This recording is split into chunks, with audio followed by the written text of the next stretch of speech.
I'm too sick. I'm too sick. Yeah, what? Hey, I be like, watch your mouth. They ain't know how far I take it, they ain't know it's my house. Everything I do is to offend. We wanna all win, got a top 10. But I top your 10, but I top your bins, but I top your M's, but I chop your limbs. Going crazy, put it on my unborn kids. I'm not an angel, but I'm fly, that's on my sins. Yeah, I don't never pretend, I don't never reach in. Yo, what's good? What's happening? We back. Brand new episode of Black Otakus of the Culture. This is your boy Chris J. Got everybody on here. We got Young Kang out here. Yo, DC's back from his hiatus. And we got Trail Sav. Alright, we got a decent little episode for you guys. Go ahead and start with our brand new version of Reading, Watching, Playing, aka What's Cracking. That's in where we talk about what we've been up to this past week in terms of what's been going on in terms of anime, gaming, a little bit of manga, not really, but not so, and anything we've just been watching. So, major thing I think this week is Sunny Boy that dropped. And I know that, honestly, I'm keeping it. I did not watch no anime this week. I've been busy, tired with life and work and other shit, so I just couldn't do it. But Sunny Boy, I did peep Sunny Boy because I heard that was getting a lot of hype and love. And open episode was really fucking good. Really freaking good. The animation style does draw back a little bit from the 90s, which I kind of rock with a little bit. I got like early Studio Ghibli vibes from the animation. That too, like 90s early Studio Ghibli vibes around that time frame, which is a very unique art style.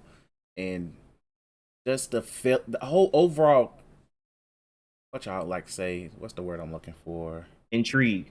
Yeah, intrigue of it.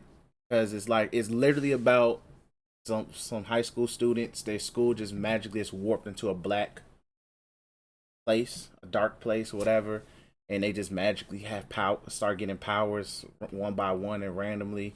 So a group of students decided to say, "Hey, we need to make some rules." So they took it upon themselves. I think half of them are in student council, so makes sense. It was 3 student council members and the baseball team captain. The I think the villain of the show, nigga with the star under his eye, was basically like, we need to set up some rules because we can't just let people be all over. Even though it seemed like niggas was just minding their business, low key.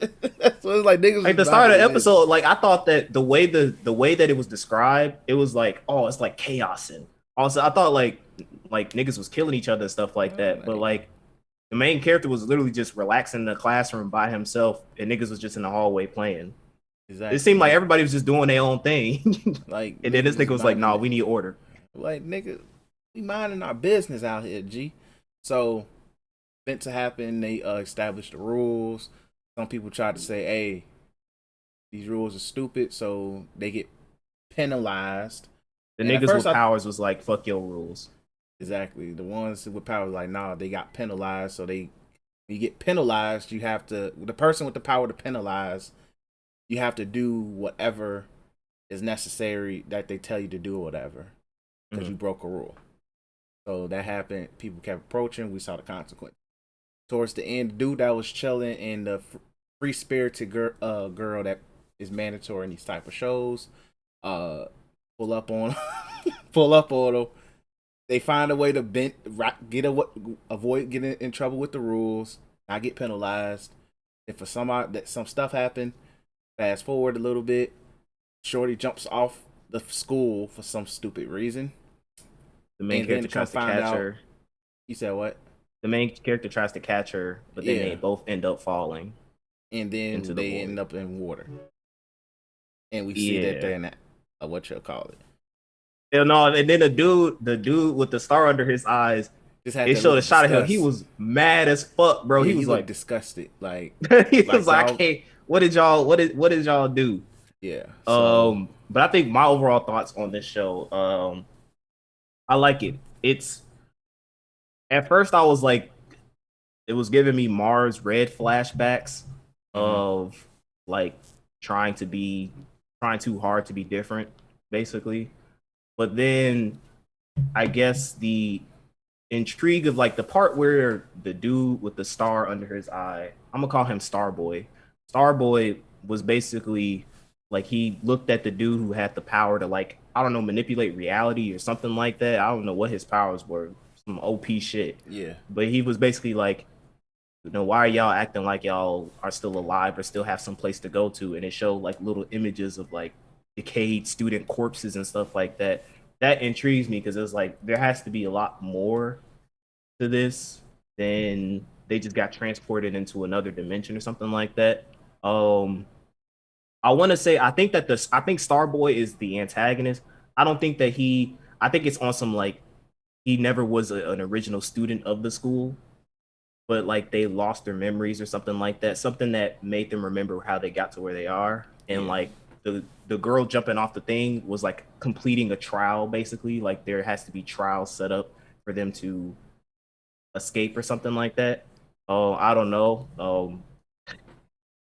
The girl, the free spirited girl. I'm not mad at her. I don't hate her. I just got like first year. You used to be forced to take. You used to be forced to be taken to church when you was a kid. When you got to college, you took a course in theology 101, and now you think you know the world. That's the vibes that I'm getting from her character, and she's low key a little bit annoying to me. She's not a bad character. She's just annoying to me. But aside from that, I think that the premise of the show is really good. The animation gives me that classic Studio Ghibli vibes, which is pretty dope. Oh, one more thing. I need I just need media forms. DCU as a future artist, take note. This is just coming from me. I never. Now, of age, I don't care. Below age, I do care. Stop doing bathroom scenes.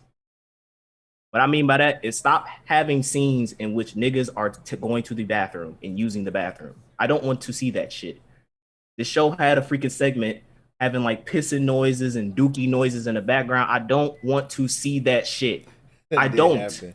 It's not cool. It's not fun. I never want to see it's that's one of the few things in media that irks the fuck out of me is bathroom scenes. It's uncomfortable. The bathroom is a very private place. I don't need you to show me what you think a bathroom is, especially a public bathroom. I know. I don't need to imagine that. Just stick to fucking high school kids with OP powers and call it a day. But aside from that, it's a good show. I recommend you check it out. The intrigue is there. The characters are decent so far. And I like Starboy too. He's pretty cool. And the song that they play at the end was pretty decent too. Yeah, it has a decent. I think that was the ending track. Because it didn't have an opening. No, that's probably its opening. Because sometimes in animes, the first episode they play the opening as the ending, and then the next episode they'll play the ending. We'll see from there. Also, I did watch that goddess of that. What is that? That mother of the goddess dormitory show, the one with the one with the 12-year-old boy. I only watched the first 5 minutes because the website kept crashing. So that's a sign. Funimation? No, I had to go on 9anime to watch it. It's not on Crunch. Oh, is it one of those like H dive shows? Yeah, it's on High Dive for legal reasons. But I had to go. That's all I need to know. That I don't need to watch that show. Yeah. Because they do have a uncensored version, slightly uncensored, and censored version. I don't know, but 9anime had the uncensored version. Literally, the first 5 minutes there was grown woman titties on the screen. Yeah, I saw it was like a review that said like the first opening shot was like a pair of breasts, then it showed like the legs and stuff like that. And like I got to the little kid's backstory, then I was like, and then the thing kept crashing. I was like, okay, that means I'm not supposed to watch it. So that's it. That's all you're gonna get out of that. So take that as a sign from God. Exactly. I'm gonna know what type of fucking hold they got on you for you to be like, yeah, let's exclusively put this shit on H Dive or H Drive. What the fuck is that? They need an avenue for the horny. So H Drive got all the horny? Yeah, the H Dive is basically the site that has all of like when Redo Healer and all other stuff came out. H Dive kept it? Yes. That's why I know that like if it's a show if you see a show that's ecchi, that's not on Crunchyroll or that's not on Funimation, but it's on High Dive, whatever you call it, that means there's something controversial going on with that show, and the streaming sites is not. We ain't fucking with it. Go watch it on that shit. I thought for lack of a better, because all semi like if you're not hentai in borderline hentai, you know how I felt about that. Just be fucking hentai. Borderline hentai makes no sense. But even I saw, Crunchyroll still got some of the OGs on there. So I mean not Crunchyroll. Crunchyroll ain't got no fucking etchy. I think it still has. Funimation still got some of the OGs on there. I thought Funimation still did that shit. I guess it must be Funimation something has some. because of It gotta be crazy. Yeah, because of the premise is a 12-year-old boy and a grown with grown women basically. So Funimation probably is it like reverse? Is it reverse? Yeah. Remember we talked about this when we did. We had we literally had that whole dialogue. This the show about?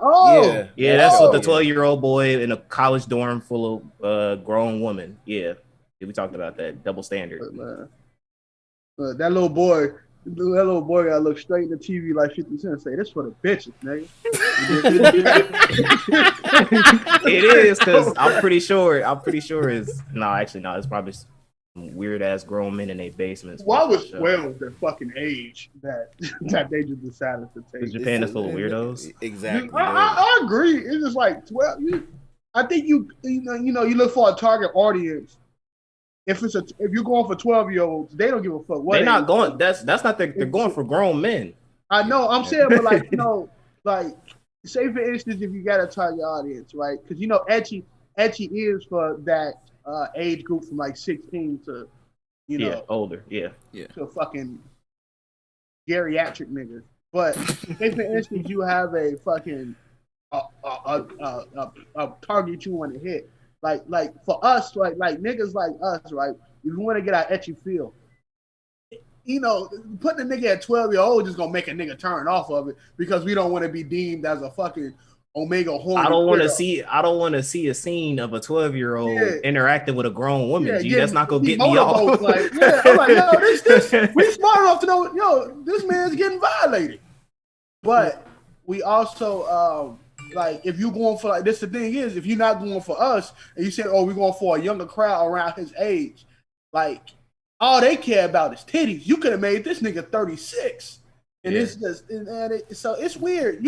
12 years. I guess the age was like to make I guess the age was the controversy, so niggas can be like this because I think that's what they doing now. Something like Redo. Well, Redo Hiller was a fucking Redo Hiller just didn't give a fuck. It was a horrible manga. Like niggas would defend that manga to save their life and say you gotta look past the rape. You gotta look. It's deeper. It tells you a deeper meaning of behind. It's a revenge story. And you look past the rape. They say it's a revenge story, so I can't. I'm not a big on revenge or shit like that, so I can't relate. But something like reviewers, like sometimes people just go for the what the fuck. All right, let's get something else because. Yeah, I thought ISIS just came out to a WWE show. Bro. Alright, man. So we got our regular weeklies. Since I watched pretty much the 4 anime that I'm keeping, the 5 now, was including Sunny Boy, Tokyo Revenge's Girlfriend remake, like in Duke of Death and His Maid.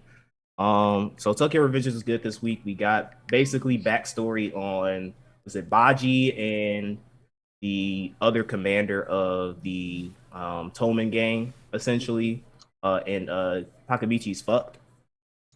He's in a situation. I understand why he did what he did, but he's dumb as fuck. He basically the one of the founding members, not Baji, the other dude. The other dude. I forgot his name. I can't think of his name right now. Hey, now. Takamichi, I need you to come to my Valhalla's base. Rival gang. Just Takamichi by himself. Takamichi goes, sees Baji beaten. Baji beats the fuck out of his vice commander, his most trusted ally, and basically he goes like, "Hey, Valhalla, I beat my friend up. Will you let me join my gang?" Then they brought Takamichi up, and they was like, "Hey, Takamichi, is he a spy?" And he like, at first Takamichi's like, "Oh, is they finna jump me?" And it's like, "Nigga, why would you?" Whatever. But anyway, he says, Takamichi, is he a spy? What did he say during the meeting? He was like, well, he said he wants to quit Toman and join Valhalla. The head of Valhalla was like, right, cool, you could join Valhalla, and then basically Baji he does a lead on story of why he's mad at Toman and the other guy who was the founding member of Toman, why he wants to kill Mikey because he's mad that something happened with Mikey. Something that he did. Something happened with Mike, something that he did that he's mad at Mikey about. Because he says he went to juvie. So I guess next episode will probably tell why he did. And listen, I'm gonna judge it for myself, Chris. I'm gonna judge it for myself because if it's some bull, it's stupid.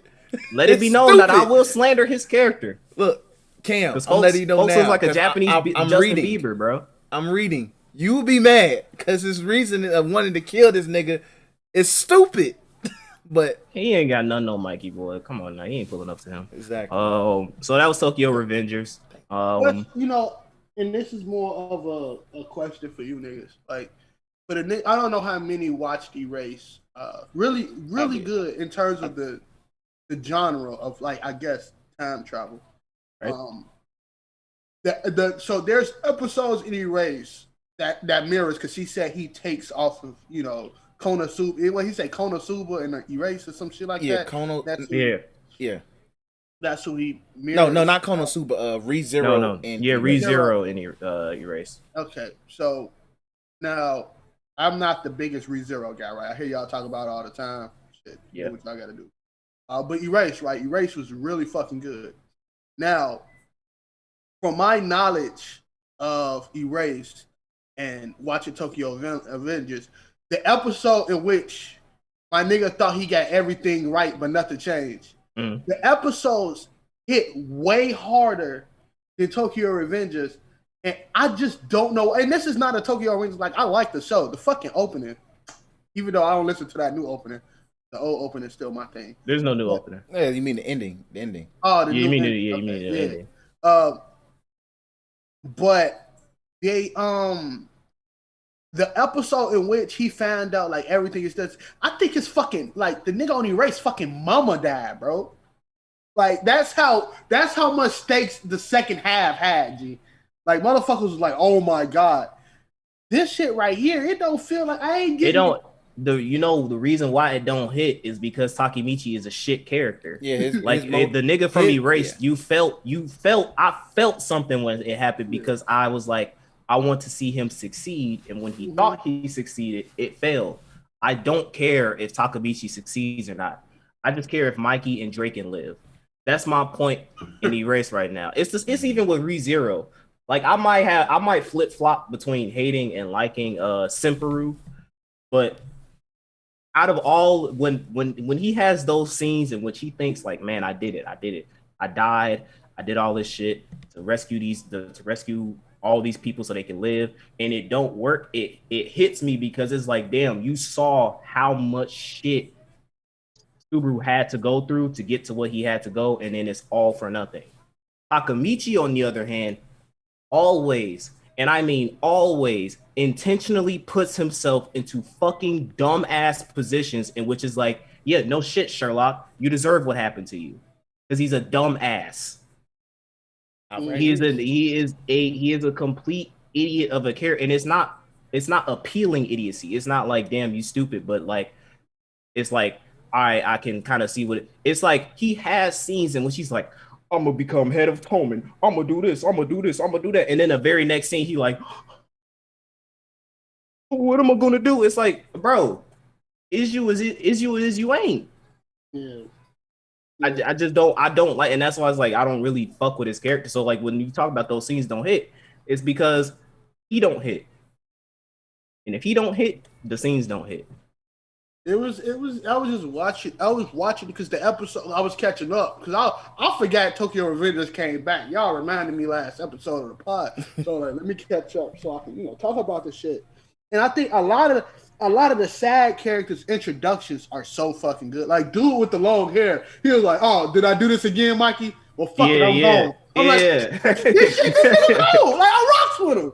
But that's neither here nor there. Y'all can go back and talk to your thing. I just found out like the episode just didn't make me even give. Nah. Sorry not to give a fuck about Shorty getting ran. Like, damn, bitch, it's a truck coming. Roll. So, and then when you watch the episode, that all could have been avoided if he grew a pair and talked to her at the house. Yeah. Or don't leave. Right. Like it's just. I gotta go to the bathroom. Why all you I'm gonna say is, and we can move on. It does have that the stakes finally rose moment. I think after this arc.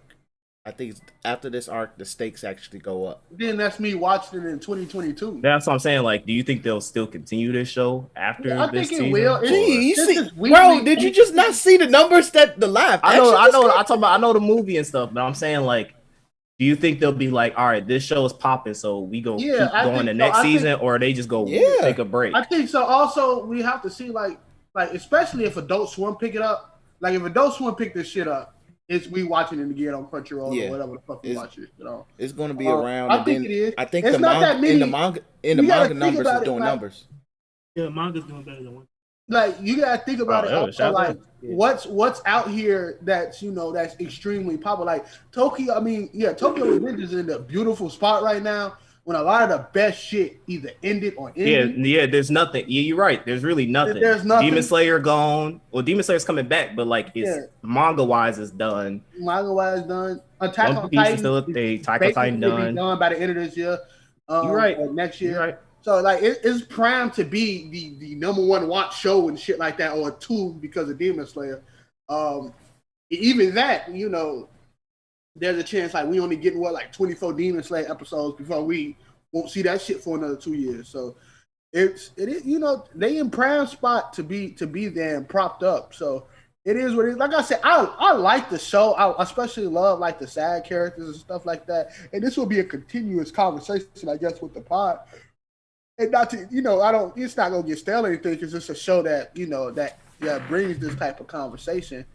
But I honestly like watching the episode. Sometimes I'm just looking at my phone. I'm like, bro, it's just not hitting. I'm not looking for a Shakespearean story. That's especially not fucking me. I just got done watching the full the full series of Sopranos. I kind of need to turn my fucking brain off from watching a sociopath deal with his family, bro. But it is. Is that fucking West Side Gun? Yeah, West Side Gun was Speaking of shows that don't hit, Girlfriend. So episode 3 came out, and I'm telling you, DC literally the episode that we watched. The only reason why it was funny is because me and DC were cracking jokes at it the entire time. We were just making fun of the situation. We were just amazed that what was happening. I have not laughed at all at episode 2, and I have not laughed or been like at episode 3. Like it just don't. I'm sorry, I'm a grown man. I just gotta put it like that. I'm a grown man. This shit don't appease me no more. They're first year high school students, bro. Like, scene where like he touched her small boobs. It's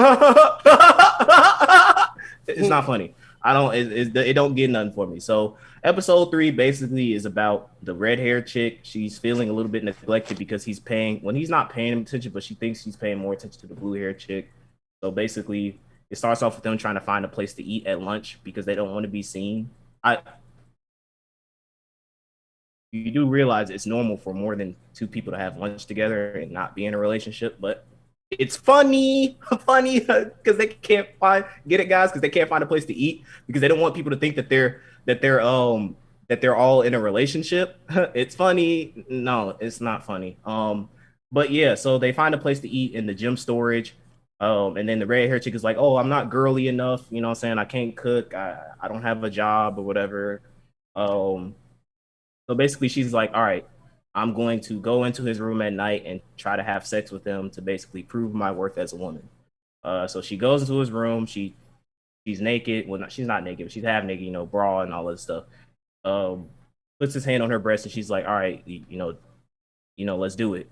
And he's like, no, I can't do it because I don't want to lie to the other chick that I'm dating. And she gets mad. She walks off. The only funny scene is that she lives next door to him. So like she ran off. She was like, oh, I hate you. And she ran off, and then she ran to the other house and she entered in the house. That was like the only kind of like aha, because it's like they're neighbors. So basically, he tries to come up with a whole bunch of ways in order to get her back. The first way, which me and Detro can relate to, there's this gotcha game, and he's like, I know you like this gotcha game, so I'm gonna spend a whole bunch of money to do like 50 multi summons. And then he didn't get a single SSR in those 50 multi summons. So I was like, that's very realistic. And then he tries to do a lot of stuff by buying her cakes and blah blah blah. The blue hair chick basically tries to, she's like, all right, listen, you doing all this stuff, am I not good enough for you? He goes like, well, you're good, but like I like her too. And she's like, all right, well, I'm gonna get her to come over here. She basically puts his hand on her breast because she has bigger breasts. And then she jumps over the window and she's like, all right, let's talk. And that's how the episode ends. They also show a little bit of the blonde hair chick, who I guess is supposed to be a part of his harem. She's apparently like a popular live streamer. She covers her face. She has big boobs, of course, because she has blonde hair.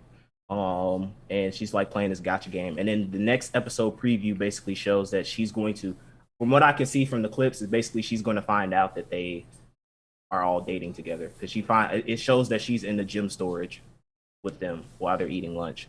So that was girlfriend. Shout out to Crunchyroll comments. This show is like really bad, but for some reason I keep watching it.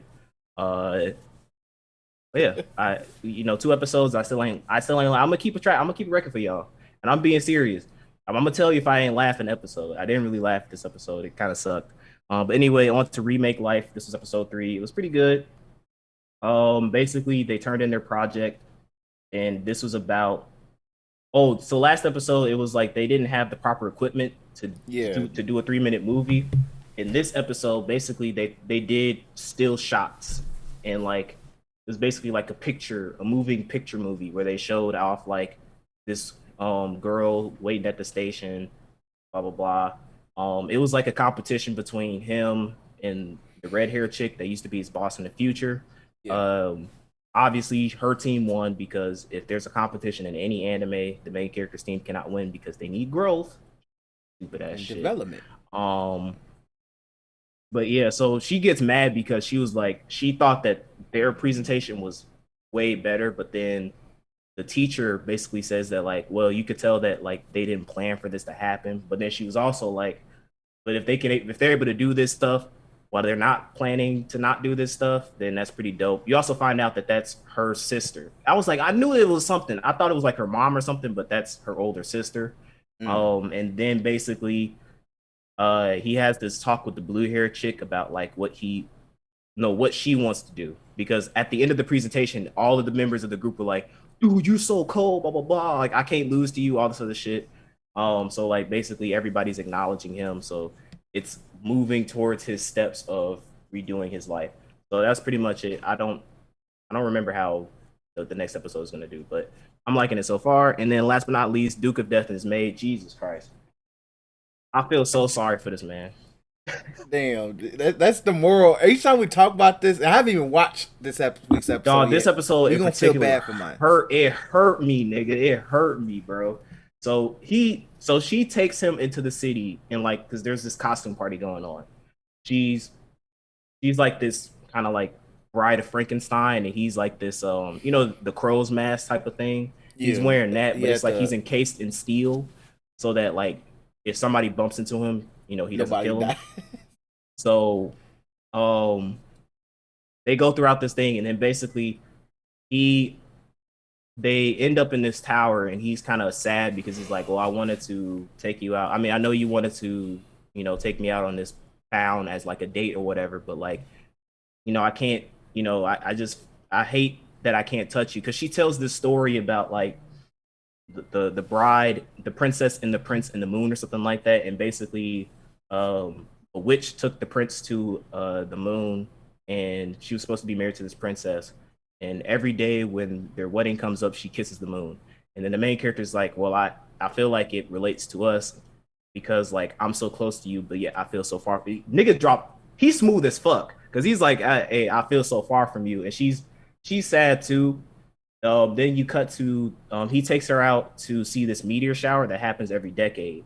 And they're rowing on a boat, and then she tips over and he tries to catch her, but he can't catch her because if she touches her, she'll die. She falls into the river.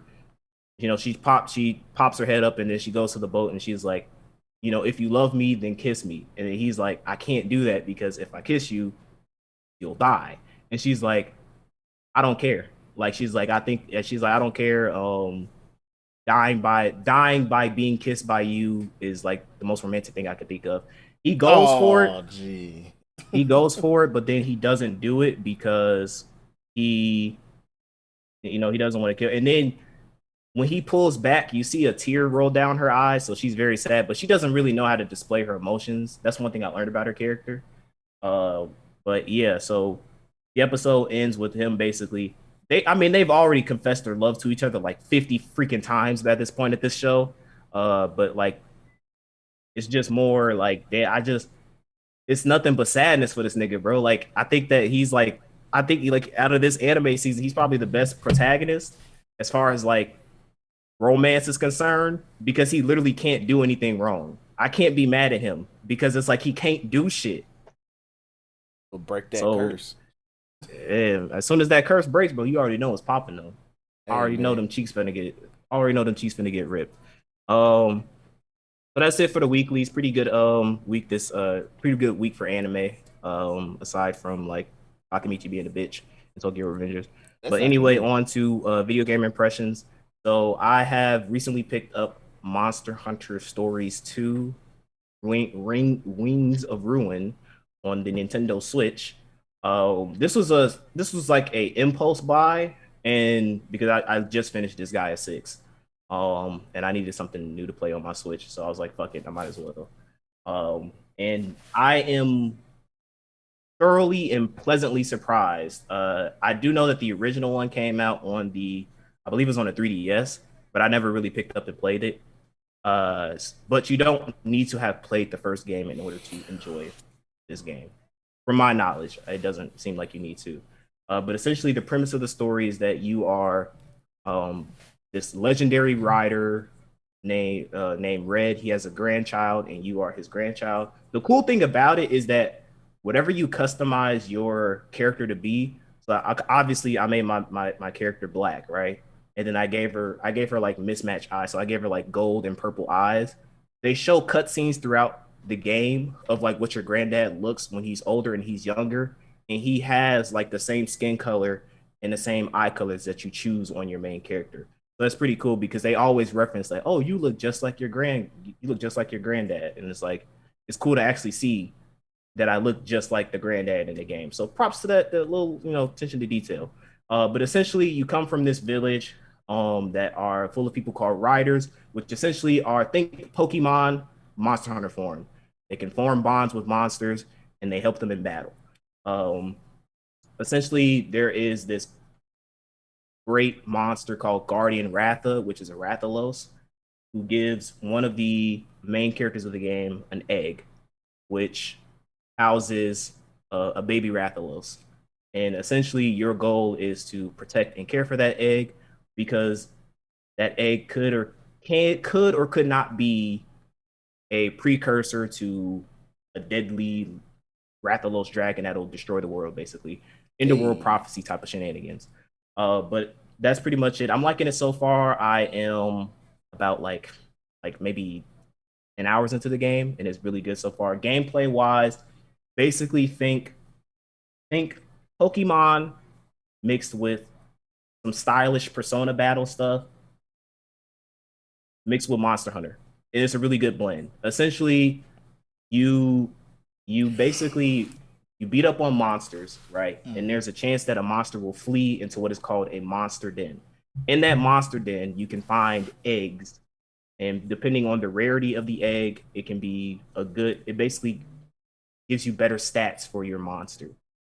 So it's funny though because it's like they show what the monsters look like in baby form, and I thought it was like some kind of incubation period where like you train them up as their babies, but no, they are formed. They literally pop up as babies when you hatch the egg, and then they're full grown ass adults.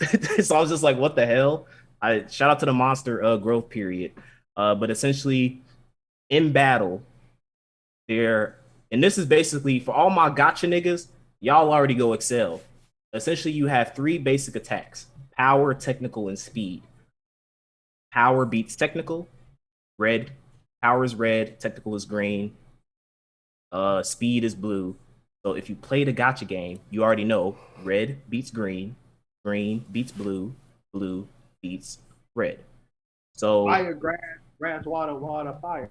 yeah, pretty much.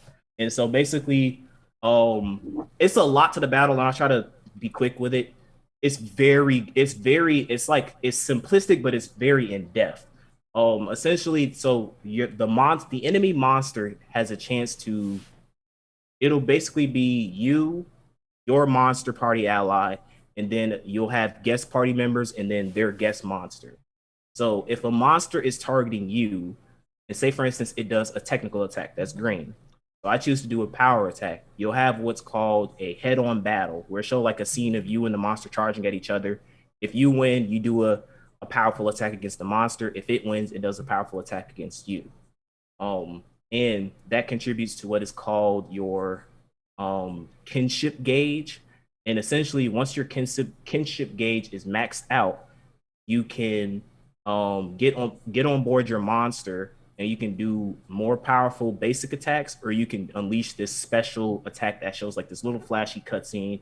Really cool shit. The Palomalu one is my favorite one because it shows you literally like sitting on top of the Palomalu while it's all puffed up like a balloon, and then it like attacks the enemy from that. It's some really cool stuff. And then basically you have 3 different weapon types: slash, like arrow damage, and then like the blunts, like the hammers. Unfortunately, they don't have all the weapons in the game. Like they don't have the insect glaive. They don't have insect glaive. They don't have basic lance, but they do have and they don't have like the katana, so the long sword. They have the great sword, arrow, gun, lance, sword and shield, and hammers. So far, that's what I've seen. It's also cool because you don't have to worry about crafting individual armor pieces. You essentially buy everything in a set. So basically, like say for instance, I beat up Palomalu. Depending on the um, materials that I get from it, I can just craft a full-on Palomalu armor set, which is really cool. Also, you don't have to worry about getting um, specific like item equipments like webbings or like tails or anything like that. It's a point system. So basically, depending on which material you get, there's a certain point. Like I think like the basic shit gives you 1 point, 3 points, and 5 points. And when you're crafting armors or weapons, you basically spend those points that you get from the particular materials to forge weapons, armor sets, or upgrade weapons and armor sets. So that's kind of the basics. It's a lot more to that game. There's field explorations where depending on certain monsters that you get, you can like swim in the sea, kind of like Pokemon surfing, or fly in the air like Pokemon flying, jumping across boulders, climbing on vines and shit like that. There's a lot to this game that at first, when I first saw this game being announced, I just thought it was like some off-brand shit, but like upon playing it, there's a lot, you can tell there's a lot of love put into it. There's an actual story with full-on voice acting and an engaging story. So like it's really, really good. I highly recommend it. It is $60. They do have some DLC that nobody cares about. It's like costume shit, so you don't have to worry about that. But yeah, Monster Hunter Stories 2, Wings of Ruin. If you are a fan of JRPGs and you are a fan of Monster Hunter, it's the best of both worlds. Both worlds. So I highly encourage that you pick it up if you get the chance to. I recommend it. And then before we move on to news, I do want to make an announcement for everybody that there will be, for now, an indefinite hiatus. You see my username, relax, take a break. I am going to be pausing Black Otaku Plays until further notice. Black Otaku Reviews will still be a thing, and obviously we're still doing the podcast stuff, but things have been getting very busy lately, and I just don't have time to record and edit sessions for Black Otaku Plays. That also unfortunately means that the Shin Megami Tensei 3 playthrough, Ratchet and Clank, and Scarlet Nexus playthrough will be discontinued. I apologize for that, but I just can't continue those in the current state that I am because I want to put out quality content, not rushed content for y'all. So I will keep I will post notices here and there on the Instagram and stuff like that as far as what I plan on doing for Black Otaku Plays, but as of now, will not be a thing. I do plan on doing some reviews, especially for Shin Megami Tensei 3, Ratchet and Clank, and Scarlet Nexus. So although you won't be seeing more of me playing it, I will talk more in depth about my experiences and how I think about the overall games. I apologize for the inconvenience, but hey, life is life. And that's it. So Chris, you can take the reins. All right, cool. It's time to go to news, and I think let's just get some laughter out the way. If you remember, listen to last week's episode. We talked about that Full Metal Alchemist about to have a nice announcement by the time the last week's episode dropped. It was the 12th, I believe. I think it was the 12th that they had the live stream. So, live stream announcement comes out, and I think I was the one to make the prediction. It's going to be a mobile game. Yeah, the big announcement is going to be a mobile game. And you guys get a nice little mobile game, G. So, essentially...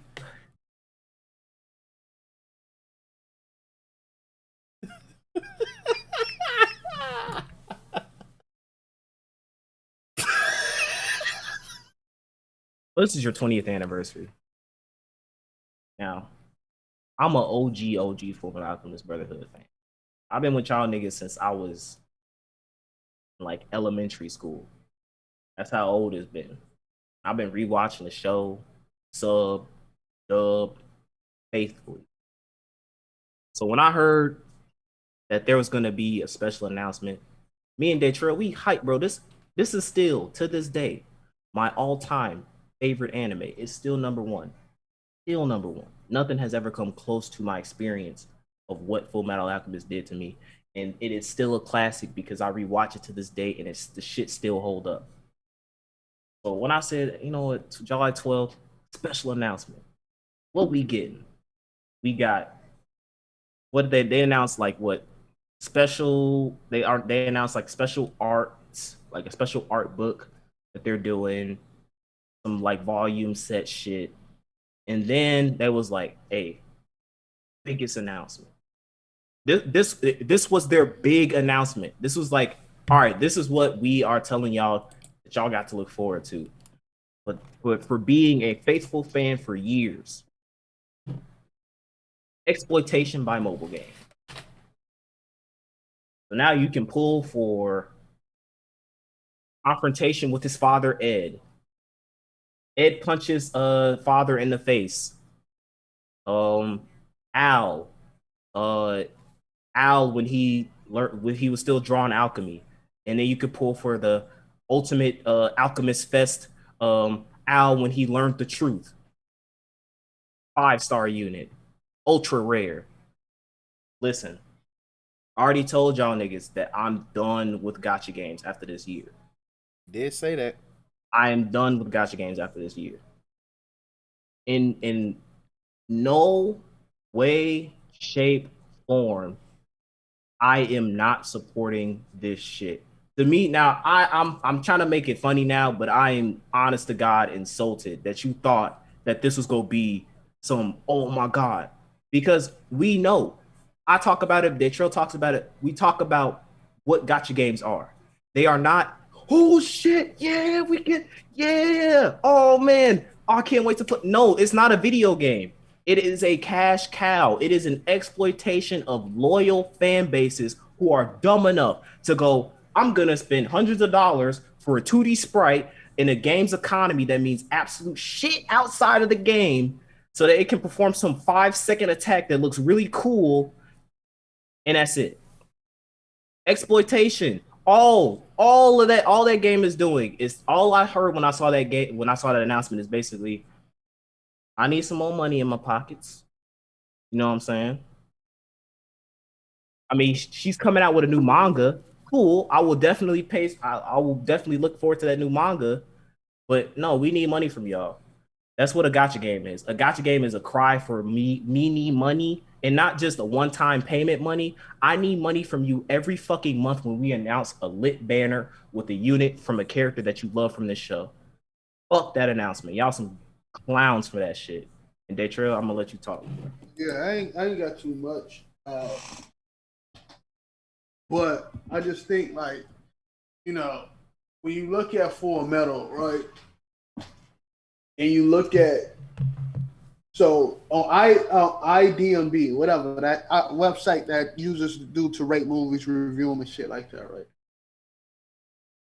Top 10, and this is top 10 shows of all time. There's one that don't count. It's the number one is this Indian show that people troll to get a number one, right? So 2 from 10. There are. I'm talking about Sopranos, season 1 through 7 of Game of Thrones, Breaking Bad. I don't even think The Wire is on there. The fuck? Yeah, season 5 of The Wire was bad too, so they probably fucked them over. Probably. And The Wire didn't get popular until the DVD came out. But when it's 2 animes on there, it's Attack on Titan and it's Full Metal Alchemist Brotherhood. You can look. Y'all can go check yourself. I believe you. I believe you. Like, there's 2 animes on there. We know Attack on Titan, as much as we love to talk about Demon Slayer, Attack on Titan was Demon Slayer before Demon Slayer. Yeah, definitely was. Definitely. Yeah. Like niggas like it's niggas who I know who never ever will watch another anime, but they will watch Attack on Titan. Exactly. But Full Metal Alchemist Brotherhood is rated one of the highest animes on a pure, like that is a Western site. Like that's a Western, like that is something that American niggas go and rate movies. And then scores get skewed. Like if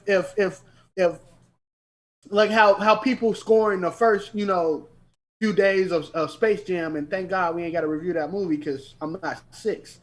But like how like when that comes out or this like, but Full Metal Alchemist Brotherhood 20 years ago. That's the IP of Full Metal Alchemist 20 years ago. But Brotherhood 2009, so what 12 to 11 years ago, like that shit's a big deal to still be up there. Yeah. To the test of time. So and I say all that to say, for you, for having on this show been out of commission and nothing comes out of it, for you to use your intellectual freaking property, your IP, and to say we have to use it, what's the best way to use it? And they say mobile game. There's so many things you can do. You can colorize the fucking manga and people will buy it. you can fucking honestly, I would cop.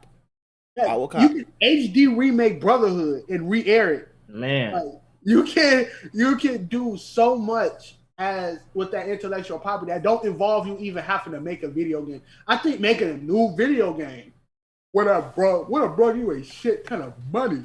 Even if you would have made a fucking arena fighter, like it would have got you so much money.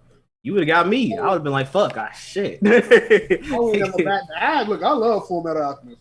It ain't Goku, so I ain't standing that hard. But there is a time where we realize that, me and Ken are minority on this, and there's a whole country who's probably aboard this situation, who's screaming with their phones in their hand after putting 1 million hours on Dokkan. They got every fucking red poster unit on Treasure Cruise. They playing the My Hero game. They fucking still playing a Dragon Quest Pocket Edition. Like they doing what they need to do, and they happy that they can add another game into they horrible fucking working schedule. But it's just like, I thought we were gonna get an OVA. I'm like, hell, man, I'm gonna take a fucking beach episode. Like, hit us up with a Yu Yu Hakusho situation, man. Yeah, hit us with OVA squared. Where is our sweet arc? Our God, bro. We need a Shinsui arc, and then they had like an OVA squared arc like years later, bro, with like updated anime. Like it's just like, bro, you getting Yu Yu Hakusho getting OVAs on top of OVAs on top of OVAs, and Full Metal Alchemist we get a mobile game. Granted, Yu Yu Hakusho did get a mobile game, and that shit got canceled because that shit was ass. Nobody was. Thank God it got canceled. Don't take the goat. there's just something to be said about that. I don't like as long as the game is not predatory, right?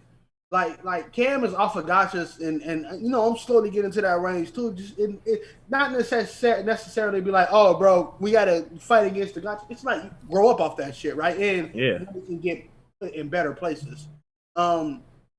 There's also but as long as the game's not predatory, I have no problems with gotchas, right? Because there's even if we don't even talk about Japanese slot games, right?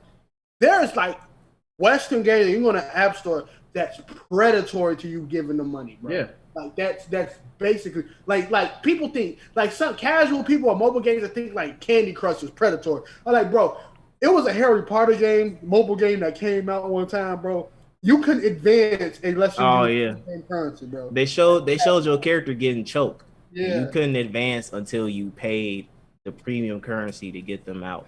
I'm serious. And when we talk about being predatory, realize that when I talk about gacha games as far as being predatory, I talk about it in terms of marketing for kids. Yeah. Realize it, whether we like to realize it or not. The reason why, when it comes to Dokkan, when it comes to One Piece, why those games are scummy is because those games are marketed, whether you want to admit it or not, as a grown man, those games are marketed towards children. Why? Dragon Ball is a shonen. Shonen is marketed towards children, kids. So if a little kid sees, oh, look at this cool little Goku and cool little Luffy and all this other stuff, these games are marketed towards a certain audience, and they prey on the fact that these little kids don't know nothing about money, and so they'll spin, and that shit is non-refundable. Like good luck. Like there are very rare, and I'm talking about very rare cases in which you can get your money back from going on a spending spree on a gacha game. So it's and the thing is with Full Metal Alchemist, it's in the same boat. That game is gonna have flashy graphics, flashy cool animations to appeal to your dopamines, cool little colors, different colors when you summon an SSR or SR or rare, cool animations that guarantee you certain units to appeal to your brain. And that shit is not it's geared towards adults, but it's more so geared towards kids because kids love that shit. Kids love that flashy color, gold, rainbow, all this other shit. It's designed to consistently put their brains in a state of euphoria so that they continue to do shit like that. And so I can't support anything like that. It freaking hurts my heart to see the series like this, even though I like Full Metal Alchemist, but it's not my Lord and Savior. I'm not gonna harp on it too much, but for you to hype up a 20th, and they were hyping this shit up for months, for them to hype up the fact that there's a special announcement that's gonna happen on the 12th, and your big announcement was the fact that you was coming out with a mobile game. Get the fuck out of here. But yeah, that's some hot pack of ass. We can move on, Chris. All right, so to celebrate somebody who's doing anniversaries correctly, shout out to Persona. Now, I'm only Persona I have played is Persona 5 and Persona 5 Royale. So I'm only 2 Personas deep. Cam is, I think he's all of them bitches, all of them bitches, in there. All of them. He's out here. He's out here in the field. So all of them.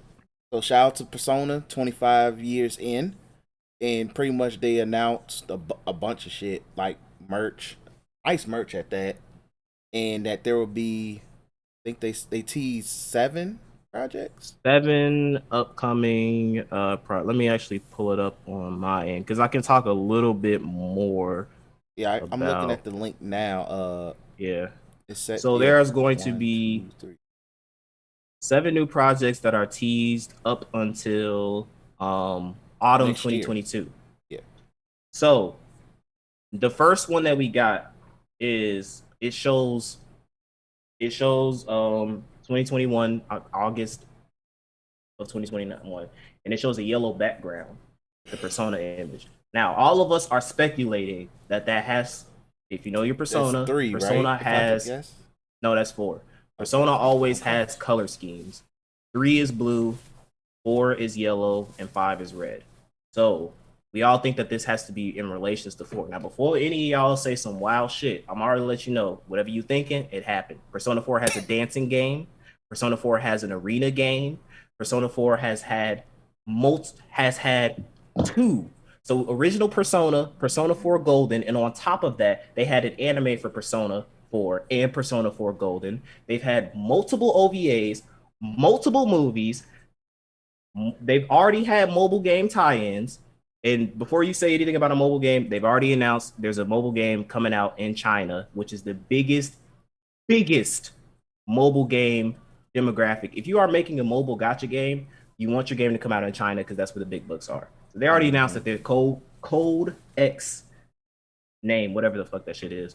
So I'm speculating that as far as anything in relations to 4, because 4, if you thought that Persona 5 was a cash cow with how many shit that came out for 4, but for 5, 4 was the original poster board. It Golden came out in 2011. The OG one came out in like, I forgot when it was. Let me actually look this up while we lie. When did Persona 4 originally came out? I could look that up real quick. Persona 4. So this came out 2008.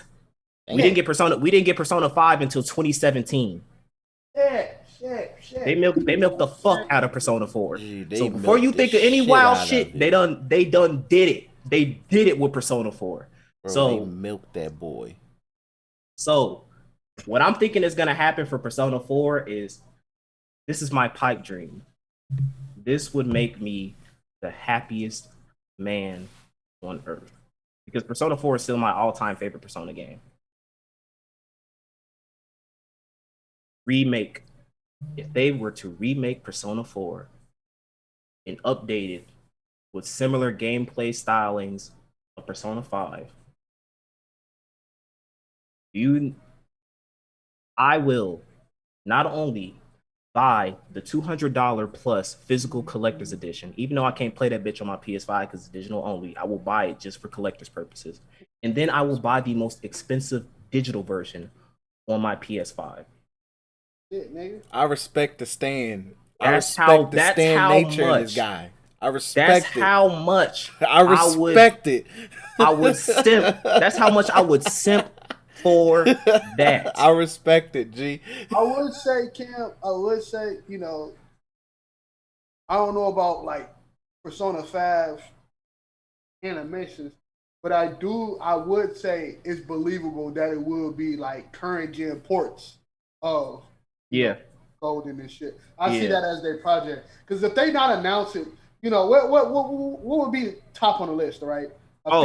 We already know. So so what we're speculating is, because the last announcement is autumn 2022.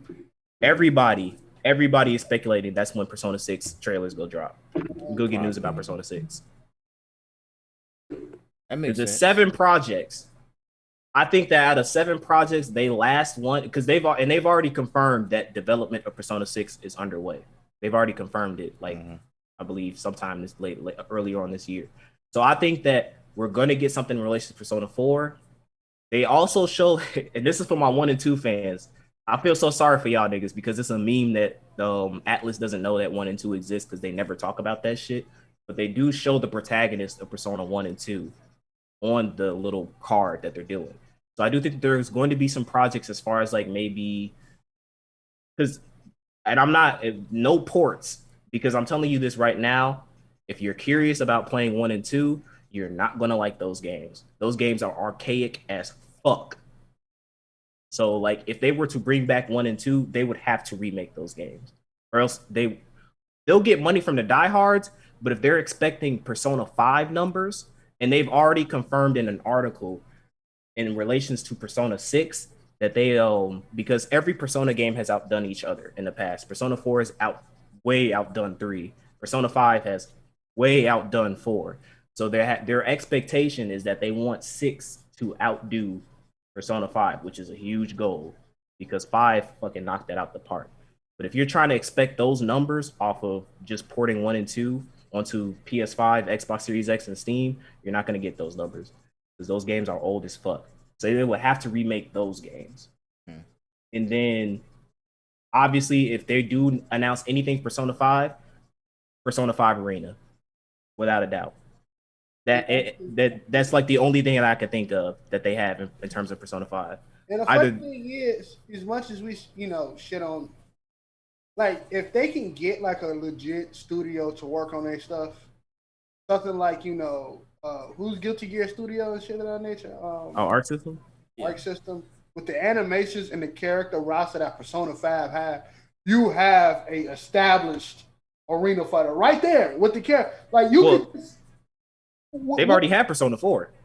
Yeah, so Arc System did Persona 4? Yeah, Persona 4 Arena, Arc System did Persona 4 Arena. That's what I'm saying, that we're going to get Persona 5. You won't get me as a player, but you'll get me as a watcher.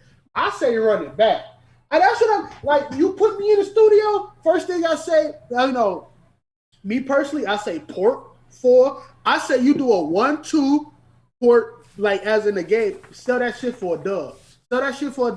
I think you do 3-4, same thing, port, sell about $40, $50. Boom. Persona 5, you hit that shit with a PlayStation 5 fucking upgrade, and then you bring out an arena fighter, and then the DLC can be the main characters from the other games. Come on, bro. That's like adding fucking money into your pocket leading up to 6. Imagine an arena fucking fighter with fucking Haru, with her fucking hammer, or goddamn somebody like goddamn Joker. He dodging every fucking thing in your way. And man, come on, man. Come on. Adding Goku as a DLC from Fighters? Give me my money, bro. Give me my money, bro. So Goku can one-shot everybody in the fucking roster? Exactly, man.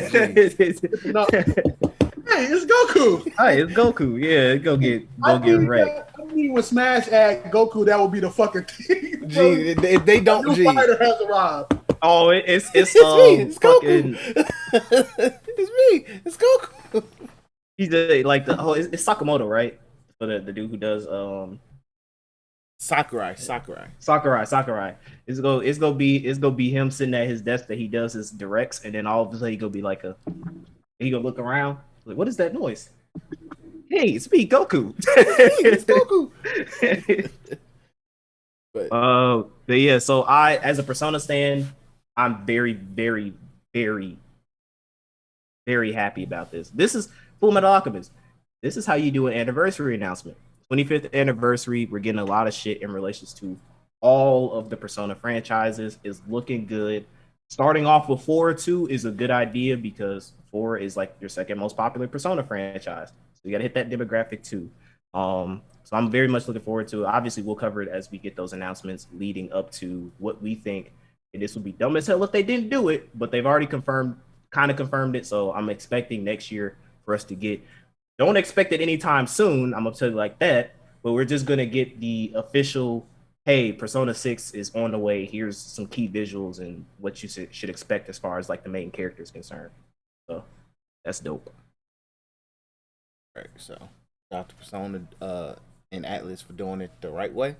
Now, quick gaming news. Last Judgment might be the last in this Judgment series because actor image rights is being fucked over. So the guy who plays Yagami comes from a talent agency in Japan. Oh, dumbass. Literally, because they're losing the bag and Sega's losing the bag. And with that being said, one, if you notice why Judgment never came out on PC, for some reason they're blocking the PC version of the game from being released. Which is because weird. And the reason is because they don't want to sell the actor's image on any platform that is not a home console. That's the reason. Exactly. Which makes no fucking sense because that's another bag that your actor can be getting. And by extension, you could be getting. Exactly. Fumbling the bag. And me, as somebody who, shout out to Cam for putting me on the Judgment, one of my favorite gaming experiences of the last generation of systems. Me looking forward to the last Judgment. I'll be pissed this the last one because Sega already outright said the action Yakuza type games is going to be Judgment now, Yep. and that means it means I'm going to be pissed if I have to literally have to play Yakuza RPGs, Persona What that? Yakuza. or have to relive it through the old Yakuza games. I will say, Last Judgment is a fire name for the final. For the last Exactly, which is worse. It's like Sega kind of knew. They're Well, like, no, it's yeah, not. It's not called It's called Lost Judgment. Yeah, Lost Judgment. I just keep last lost shit. Ain't that much to reprint? Last Judgment. Literally, they gonna change. Gee, you be bogus. They changed the letter secretly. They're like, Let me we've been calling it the Last Judgment. I don't know what you guys talking about. Have a Mandela effect on people and shit. No, because the Judgment series is lost, so it still fits. Yes. Hey, Lost the properties of this nigga face. That's what we lost. Like, bro. Yeah. So This is an example of I didn't mean to cut you off there, Chris. No, But you this is did an not example of Japan, old heads in Japan being archaic. It's an issue that when we talk about Nintendo of Japan versus Nintendo of America, a lot of people don't like Nintendo of Japan because they are very. The reason why we're getting the Switch OLED is because the niggas at the top in Nintendo Japan don't know. They're not smart when it comes to thinking outside of their market or what they think their market is. So this company doesn't know, or it genuinely doesn't know that Steam equals money. PC, which equals money. There's a lot because people who have played Judgment on console are going to get Judgment on PC. Why? Because there's this little thing that you can do on PC. I don't know if y'all realized. It's a 4-letter word, starts with M, ends with S. Mods. There's a reason why Kingdom Hearts 3 busted when it came to Steam. Because people who play Kingdom Hearts 3 20 times on the PlayStation, yeah, that's cool and all. But if you look at Kingdom Hearts 3 on the PC, the mod scene in there is absolutely crazy. Niggas want to summon Thomas the Tank Engine, G. And you can. You can in that game. So like literally there's a huge market of people who, regardless of if they purchased it on console or not, are still going to get it on PC because there's a lot more freedom to fuck around with the game that they've already experienced, and they can recreate new experiences thanks to mods. But the talent agency doesn't realize that because they're stuck in the old ways of all people do is game on consoles and money. It's a video game, and video games can only be played on video game consoles. So it's archaicness, and I feel for Sega because Sega is like, listen, I need you to realize we ported Persona 4 Golden on PC, and that shit sold like hotcakes. And Persona 4 Golden came out on the PlayStation Vita in 2011. And niggas are buying it for PC. So it's a battle that, like, they'll more than likely, if they basically, what I'm saying is, in order for them to win that battle, Sega is gonna have to throw them the bag. That's really it. Like, they'll just have to be like, listen, let us do this, and you get a cut of the PC money. We already giving you a cut from the game sales and using the actors' images and shit like that, but we'll give you an even bigger cut if you allow us to port this game on PC. It'll be a battle of the bags at this point, because that's the only way they'll do it, or we won't get it on Steam. But I'm hoping that if they're not allowed to do it on Steam, that Sega at least knows that there is a fan base for Judgment, not just Yakuza anymore, and they continue to make the games. Hopefully, I do know there's a lot of budgeting stuff because Sega is not that bussin', but you have a demographic that will stand for Judgment. Me and Chris, we already got you. Okay, look, let's do this. We losing something, right? We lose something, right? With this, right? We lose money at Yagami, right? He gets killed off. No, Yagami gets killed off. But they're like, yo, who's gonna save Japan now? And you just see a blue flash run. You see a blue flash run again, then another blue flash run. And then it say coming 2022. It's fucking Sonic. Sonic gonna say this jersey. Detective fucking Sonic gonna put in the fucking work. Like, I need it. You just go here at the end of the game the ding, the ring Yes. sound. Sonic just shot with a gun. He gonna bang! Fucking rings everywhere. All right, come on. Let's And do. Oh! them crazy Yakuza niggas gonna shoot the fuck out that damn hedgehog. You can't shoot You with can't shoot him, bro. How you go shoot him if you can't hit him? You can't see the nigga. You can't see him. Okay, valid You point. know, like chaos ambulance, you gonna disappear. And they don't know how that shit work with the human body. Nigga go stop time, bro. You fuck. Chaos control. Yeah, this shit gonna be over with. Look, I'm saying, Sega, you hear me on this podcast. I got the money for you. Let me know. Send me a blank check, and we can talk about what we can do with this partner with Black Otakus and Sega. Get y'all some games rolling. We gonna look. Come on, man. I already got the DLC. We got movie Sonic skin. We got before the patch movie Sonic skin. We got Sonic. Come on. We got Nigga say Yeah. all right, G. This all right. So next piece of news, and these kind of link head to head. So, Very much so. First, let's just get the sad news. Misfit Demon Academy mangaka, he unfortunately passed. R.I.P. to him. She, Chris. Huh? It's a girl. It's a Female girl? author. Damn. It's a female author. Apologies. She has passed. Let me make sure I'm because her name was very unique. What was her name? God dang, what was her name? We just literally. Oh yeah, Kaya Haruka. Kaya Haruka. She has passed due to what kind of cancer she had again? Pancreatic. Cancer. Yep. So RIP to her. And last week we did have a very realistic moment about work-life balance, how mangakas need to change their lifestyles. DC is good that you're here because we will love your input on this. And then as like what was it? As of yesterday, Jujutsu Kaisen's mangaka said, "Fuck the hiatus, put me on. I'm back, sons of bitches." Yeah. And the thing is, with the mangaka that passed away, she knew that she had pancreatic cancer and was still working on the manga in 2019. Mm-hmm. Yeah. And with Jujutsu Kaisen, Jump. Now we know how Jump is.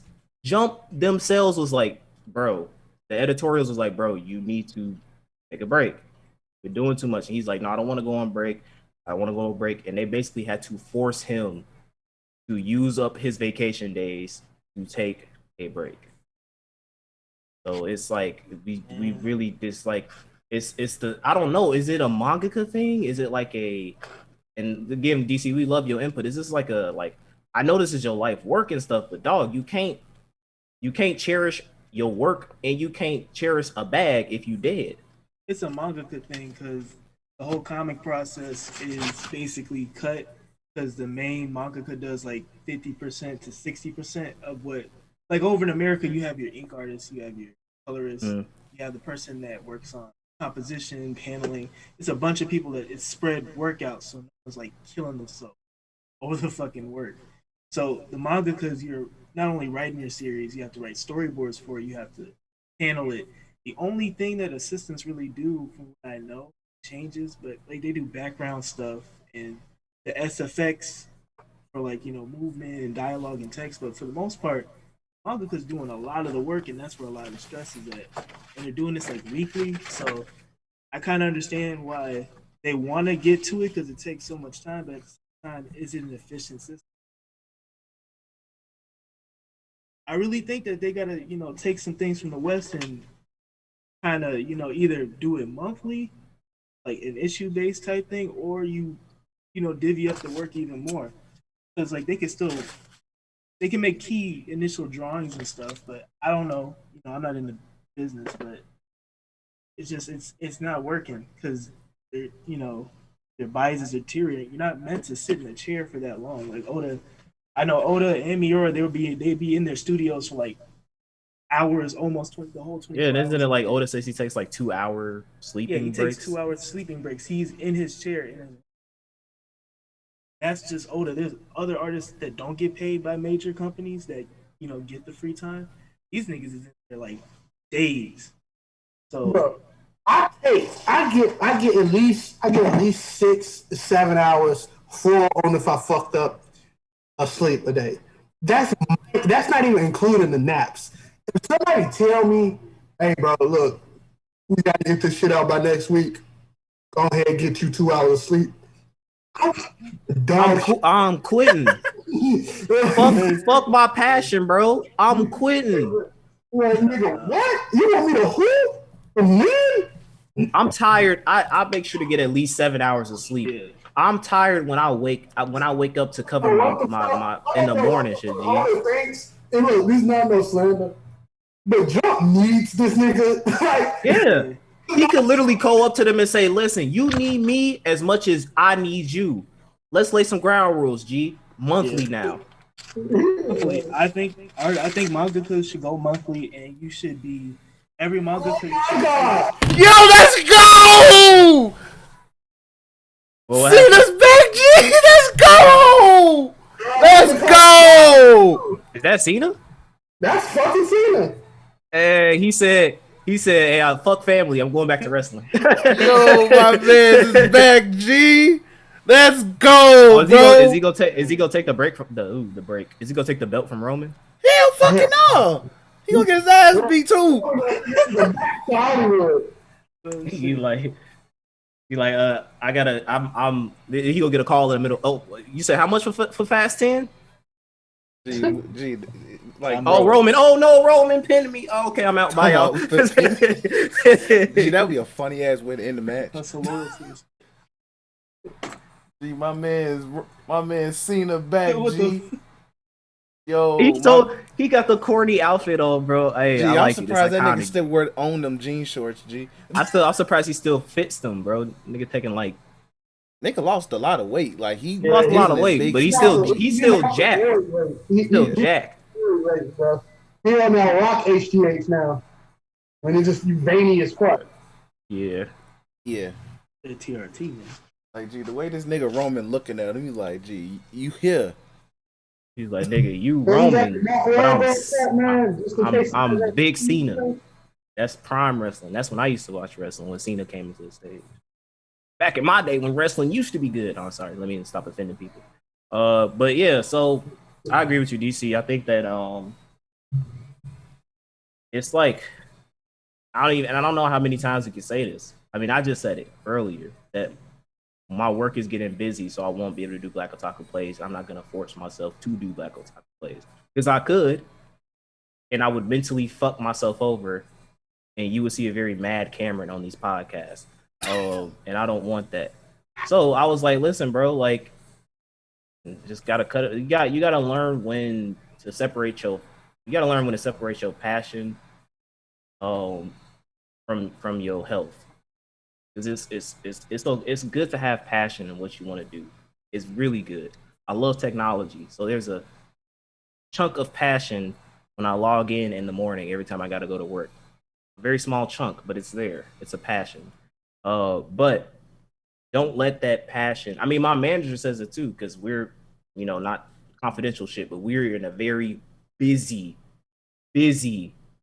part of my workforce, and my manager told me told our team listen, don't kill yourself over this. If it's too much, talk to me. Use your vacation days, take breaks. Let us know so we can lighten the load. And if there's escalations, we'll handle it. But don't kill yourself over this work. It's not worth it. So it's another thing that I think mangakas need to learn.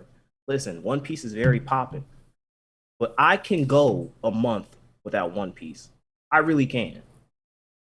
I don't need One Piece like that. If you somebody who needs One Piece every week, you need to find yourself a hobby. But like at the same time, you could tell these artists these things, but a lot of, I mean, they love it that much. It's like their life's work. They're willing to die for it. So it's also a mentality thing. Even if Trump tells them not to, they're still gonna fucking kill themselves over this shit. So it's just a sad situation. I think it's like a culture. They need to have a culture shift in their comic. I don't know how to explain it. I don't know about Japan in general, but like up and coming mangakas. Yeah, things doing need kind to of change. like. But I would like say comics. some of like the Demon Slayer writer, even Horikoshi with a lot of them are starting to clock out early. They're like, yeah, shit, I'm not about to carry this going on for a long ass time. Fuck it, it's done. I think they should just start making like graphic, like a regular book, like fucking in DC or Marvel, they'll have like a what if or a side label type shit. They take the whole year, make that, put the book out. There you go. I think you should just do that because it takes less. You take more breaks in between. You can manage everything instead of this week to week stuff. Like they should just like take the whole year, write everything they can. Now have like a whole people because they're famous at this point. You can find 100 niggas that love One Piece. Man, you know how many people would love to work on your shit that's probably up and coming editors and things like that? Yeah. Like an internship or something like that, just to say that, like, oh, I'm working on One Piece. It's niggas who will do that shit. Obviously, do not exploit them, but it's niggas who will do that shit for free just because it's One Piece, just because you're Oda. But it's like, and I think what we're doing now, I think is a good thing because I noticed that. And I know it's happened in the past, but like these stories have started ramping up ever since Kentaro, right? Yeah. Ever since Kentaro passed away, there's been a lot. I've noticed that there has been a rampant, of like, this mangaka is taking a hiatus due to health reasons, unfortunate passings and stuff like that due to health reasons. So I think that the best thing for us to do, and I mean, it may have impact, it may not, but we still got to talk about it because it's stuff that we cover. Is just to keep people being aware and keep spreading the word that like work-life balance is very important, especially as an adult. You need to love yourself and take time out for yourself apart from work shit. So that's it. Well, that's all I gotta say. Yeah, I co-sign that. So I think that. Yeah, so I think that's it for news. All right, so we're gonna wrap everything up with the Loki season finale and what it can mean for MCU. All of them sit here and say, you watched it, right? Yeah, I watched it. Okay, all right. We can't have a conversation without you, bro. I'm like, gee. No. You watched it. All right, cool. Black man prospering, bro. Let's go. Kang, nigga. Shit. Kang. And I'm just happy that finally, I think me and probably a good portion of the MCU theorist ass niggas is just happy that theory was right. Oh yeah, hell yeah. Niggas, oh, that niggas, Kang is black. Niggas is not just that. No, because like, but just the fact that because niggas was saying okay, it might be Kang, but they each time a theory is close. Yeah. MCU Kevin Feige say, hey, nigga, fuck your theory. I needed them to keep that straight. I mean, I wish it was fucking Black Loki. I thought I'm Loki as well. I was like, let's fuck these niggas, man. I think that episode finale capped off probably the best of the Marvel TV shows now. Oh yeah, it is. Yeah, because I would say Loki wasn't the best, but in terms of finales, smoked it. All right, Chris. I'd say it was the best, bro. I'm gonna need you to step. I don't think Loki was the best. Huh? Nah, I was gonna say I kind of agree, and it's flip flop, right? Because the same amount of intrigue that I got from Loki, I got from WandaVision a little bit too with her. Yeah, WandaVision. I said a little bit. WandaVision had you be like, okay, what's fucking next? In terms of how fuck that over. Yeah, no. In terms of, I will say this. In terms of the universe, the MCU universe, Loki blows that apart. In terms of character, I think WandaVision is still. Yeah, okay, I agree. I just was like, WandaVision, yeah, in terms of, I just think like, for them to have episode after episode of which you like, I have to watch next week. I have to watch the week after that. I think it was so many stories that they just cut off in the middle of what, like the Monica Rambeau, the fucking anything that had to do with Agatha. We heard that she was evil for 2 fucking episodes or things of this nature. We still, it's still like open that we will get eventually in a movie because these are all. I think this is a great thing for them not to have so many movies that we can put out 6-episode shows to expand our universe without spoiling everything in an end credit scene or in a movie, and we can let shit breathe. I think that's the best thing. I think that's really, really smart. I just think that Loki just delivered on a scale of, because we know we can start connecting dots and believing what we believe in and things like that. If it comes to Spider-Man, if it comes to Doctor Strange, I hope we don't get let down with this big bad. Because one of my things is he supposed to be Ant-Man's villain? Exactly. That's what I'm saying. Like, how the hell is that supposed to work? Hold on. Or is he go kick Ant-Man's ass? That's what Kang is supposed to be is supposed to be the Thanos of this phase, pretty much. Okay. I don't think that. I don't think just how Loki played a role in being the big bad in the first Avengers. I don't think Kang is the he's like another stepping stone. One Kang in the comics uses a fucking gun. No, he's not a Thanos, bro. I'm not saying but the man, but he has big bad potential. That's what I mean. I was like watching this. I was watching this. He has big bad potential. I think Doom is the next big bad. Once they introduce Doom, I think Doom is the penultimate. I will fuck everybody in this universe up because that's the only. It's between him and then you get cosmic level shit. But even less, you get cosmic. I don't think they should bust out Galactus anytime soon. Exactly right. So I think you bust out Galactus after Doom. I think Silver Surfer run in on his shit after Doom or some shit like that. And this is all we like 35, so we ain't gotta worry about that. But when I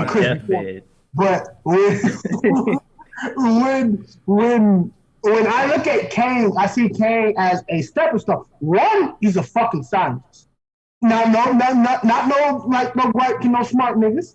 It's just that when you look at big bads, when you look at real nigga villains, you're my people come like fucking Thanos is a goddamn mixture of a fucking god level fucking race and a fucking titan. Like that ain't no Thanos beat niggas up in base form. He has no powers. He's just a real fucking nigga. Like this is what I mean, like big bad Thanos. This is why he fought the Avengers on his fucking own. Like I think Kang is something that keeps us on hold as they build in the multiverse, right? I agree. Things. I don't think Kang lasts. I don't even know if Kang gets an Avengers movie. I don't think Kang has versus Kang. Like this, I think Avengers multiverse. I think Kang is a villain through multiple situations, and he just get fucking beat, until we get to season 2 of Loki. Like, that'd be funny as hell. Because of that, I think what Kang did, is he unleashed the branches. So that's why we get, Tom Holland and Mark, whatever fuck name. Well, no, it wasn't Kang. It was Sophie who did it. Yeah. Sophie dumbass drinking the amber juice. But and then we get Ant-Man and Wasp wondering. That's what I'm saying. If he's in an Ant-Man, because as much as me and DC love the Ant-Man movies, those are like the setups. Those Ant-Man movies are look forward to movies. These are we're about to set some shit up here. Yeah, so it's like for him to be a big bad in the Ant-Man movie is like, I don't know. I would say this: if Kang was the only, this is not to deter hype. I want people to understand. I want y'all to. This is not deter hype. Look, I think the cast for Kang, if you want to put any black man in terms of superhero movies, my nigga Tit, Atticus from fucking Love Crab Country, he acted his ass off of Love Crab Country. Hey. He's gonna act his ass off as Kang. Dude did that shit so good. He made me interested. Even though I feel like there was a lot of cartoonish acting, it worked for who the fuck he was. Because I don't think all Kangs would be the same. Yeah, that's the point. Kang, and then you look at the Kang nigga that had his hands behind his back. I don't think they all would be the same. So, but I would say this: if Kang was the big bad, I don't think he only would have been the big bad for one of their shows. And how Marvel big bad niggas went. Thanos was shown at the end of Avengers, like literally at the end of Avengers. In credit scene, Thanos did the smile. They didn't even have the actor for Thanos yet. He did it. Showed that nigga. Same thing with was it Age of Ultron when he was like, fine, I'll do it myself. Like that, like Thanos has been there and lit it up as a big bad in every way possible in big movies. Now, I would say, now if we see like if it would have been a smidgen of a hit in WandaVision or things of that nature, I would go, all right, Kane is a big bad. But I think Kane is going to be a good villain. If he is a Loki or even to an extent of an Age of Ultron type nigga or Ultron, I think that's a perfect, until we get to the next, if it's Doom or if it is Galactus is a big ass feat, but I think Galactus is another one that I just don't know how Marvel will work out and fight niggas from space. You need, like, for Galactus, I think they need to explore more into the Skrulls, the alien type. But Shang-Chi. We're starting to get there. We're starting to get there. We get Secret Wars. Yeah, like Like the Skrull shit was teased in Captain Marvel. Captain Marvel, yeah, the Skrulls. And WandaVision too. So like we're good on that, or you're good on that end. And then like to keep it buck, like they done did so many teasers of next villains that reason why that I would say there's still an inkling of Kang being a big bad, even though I don't think he is because they already teased the Thunderbolts and Hawkeye I said Hawkeye Winter Soldier, man. Winter Soldier, we already got White Man Cap. Widow, we already got Evil Widow. We got so many fucking characters that could come from. We're gonna get a Hawkeye movie. So we can get the Thunderbolts coming in soon. We can get so many great villains. It's just that I don't think you get the next big bag until they go into Robert Downey Jr. door and be like, everything you did failed. Come back. Silver Surfer is gonna be a disgruntled Stark employee. I would cry. And I'm like Kevin Feige. That shit gonna have Stark Enterprises on the set. Stark Enterprises on the board. I think as an episode, I think it was heart racing. I think it was really, really fucking good. I think it left off on the cliffhanger because I would say if Kang was the big bad, I don't think we would have got we would see what happens next in season 2 because I don't think you finish shit off on a TV show. I wouldn't even think they would. I wouldn't even think that they would announce a season 2. Yeah, if it was he was. But it did say what happens next for Loki. It didn't say it was more for Loki. You're right. I'm thinking if they do a season 2, it might be revolved around Sylvie being a bad, or kind of part of a bad, kind of. I think Sylvie needs to get her ass beat. Somebody's gonna find Sylvie and be like, "Bitch, what did you do?" About the episode, I don't think Sylvie was I don't think anything Sylvie did in that aspect was warranted. It's it would have been warranted if they went into. Why? Now, I don't know if they're saving this for something in the future, I guess. But in terms of what they were trying to do as far as the heel turn, to me, right, as somebody who not huge into the Marvel comics, right? But it's you killed him and it's oh, you ruined my life. And it's show us how they ruined your life. You know what I mean? It's okay we get the little train scene of you telling us, but show, don't tell. Show me. Before you were playing as a kid, the TVA pulled up and slaughtered your family or something show me why it's why you hate this man so much to the point where you say, fuck the sacred timeline, fuck everything. It's all about me, and I'm gonna kill you because you ruined my life. If they would have showed me that, I would have been all right, I can kind of understand because Marvel heroes are very hot-headed. Star-Lord, and they do shit that fucks up everything else. So it's like, all right, cool, I can understand that, but it's like from me watching it, and I was starting to like Sylvie's character a little bit. I don't hate her. We'll talk about the romance shit later. That's a different topic. But from the point of her, aside from the romance, her chemistry with Loki and the competition they had with Kang, it was like, all right, cool, you know what I'm saying? Loki was making some good points. All this other stuff, he's like, all right, cool. What if he's telling the truth? Let's think about this before we do anything. And she's like, fuck it, I'm going to endanger entire multiverses and start a new fucking. I'm the reason why the next Avengers movie is happening, basically. And it's like, you, why? And I never got that. So that's kind of why I was like, eh.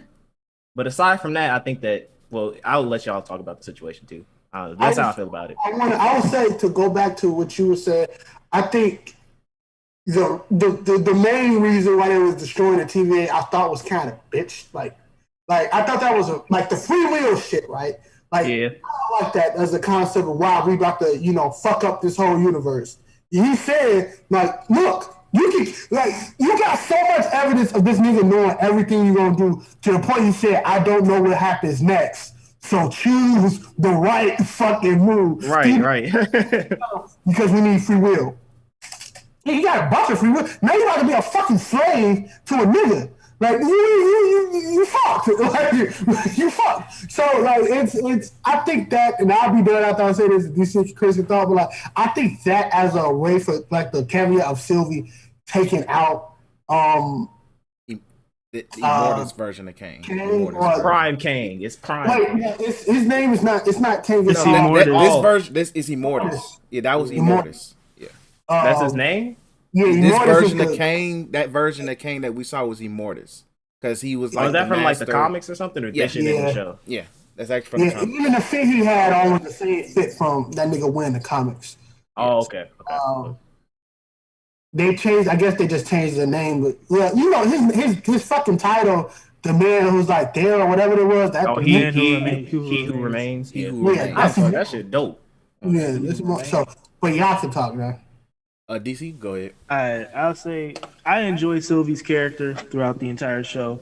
I see where people's criticisms are with her being hot-headed and killing Kang, but I actually enjoyed that scene in its entirety, only because I didn't need that whole the TVA ruined my life shit, because we already saw the little kid stuff. They've been pruning timelines, so like they didn't need to show us killing her family, because her reality's gone once you get pruned. So I was okay. I was understanding where she Realities was going. die every day, B. You'll be all right. And she's a Loki that hasn't. I basically chalk her up to a Loki that hasn't gone through the character development that our current variant Loki did, because the only reason why he was able to take a step back is because he literally saw himself die, like his whole life flash before his eyes. And he saw different versions of himself, to the point where he's like, all right, fuck my attitude. I'm tired of this. So I was okay with her doing that.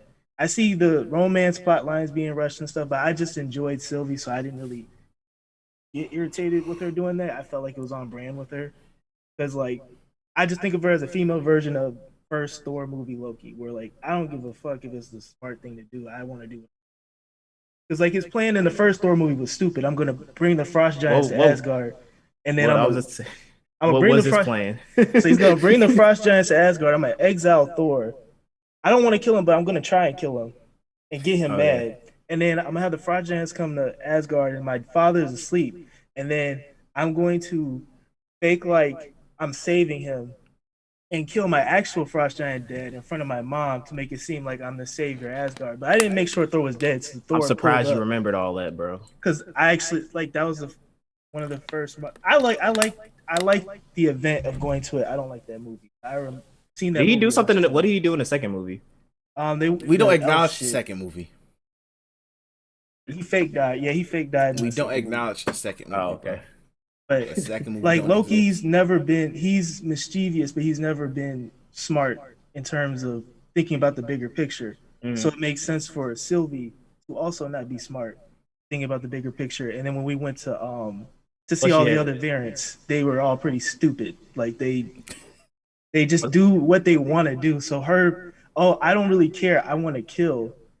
I was like, okay, this makes sense. So misogyny statement incoming, and she's a woman. You said that, but nah, like I think it's obvious setup for her. They want us to get pissed off because they want to, redeem her in the second season or whatever. Star-Lord shit was more stupid than this, but the stakes were higher with what Sylvie did. But Star-Lord, they literally told you, niggas, stop. We're gonna get the gauntlet off. They literally I think I remember I was recently watching that movie. And literally they told him, shut up. Leave it Somebody alone, told him shut up, and he kept talking. How it should have ended. They blasted his head off. G. That's like Iron Man literally should have plasma rifled that nigga. G. He was smart. Like he did Sam Wilson at the end of Civil War, where he just blasted him. Yep. Yeah, that's what he should have did to Star-Lord. But like, bro, I enjoyed the episode. What's the actor's name that plays Kang or Immortus? Jonathan What's his Major. name? I do agree with Datro that he was very animated, but I love that shit. Yeah, he became my favorite character in the show off that one episode. Yeah, at the scene specifically where he was like, I don't know what's going on, and then like they pan back and you see like the timeline. Yeah, he's like, yeah, and he's I have no idea what's gonna happen. Like I just love the energy he was giving in that role. So him as I can't forget I forget this nigga name as an actor, but as fucking Tick and Atticus on Lovecraft Country for as a plot Lovecraft Country was towards the end. Him, Jesse Smollett, I think it's her name. Journey. The timekeeper, Journey Smollett. Yeah, Smollett. I say Jesse. Exactly. My bad. Folks still reliving the trauma that he made up. What's the lady, the timekeeper lady? They was They killed their roles. This is why they got the bad.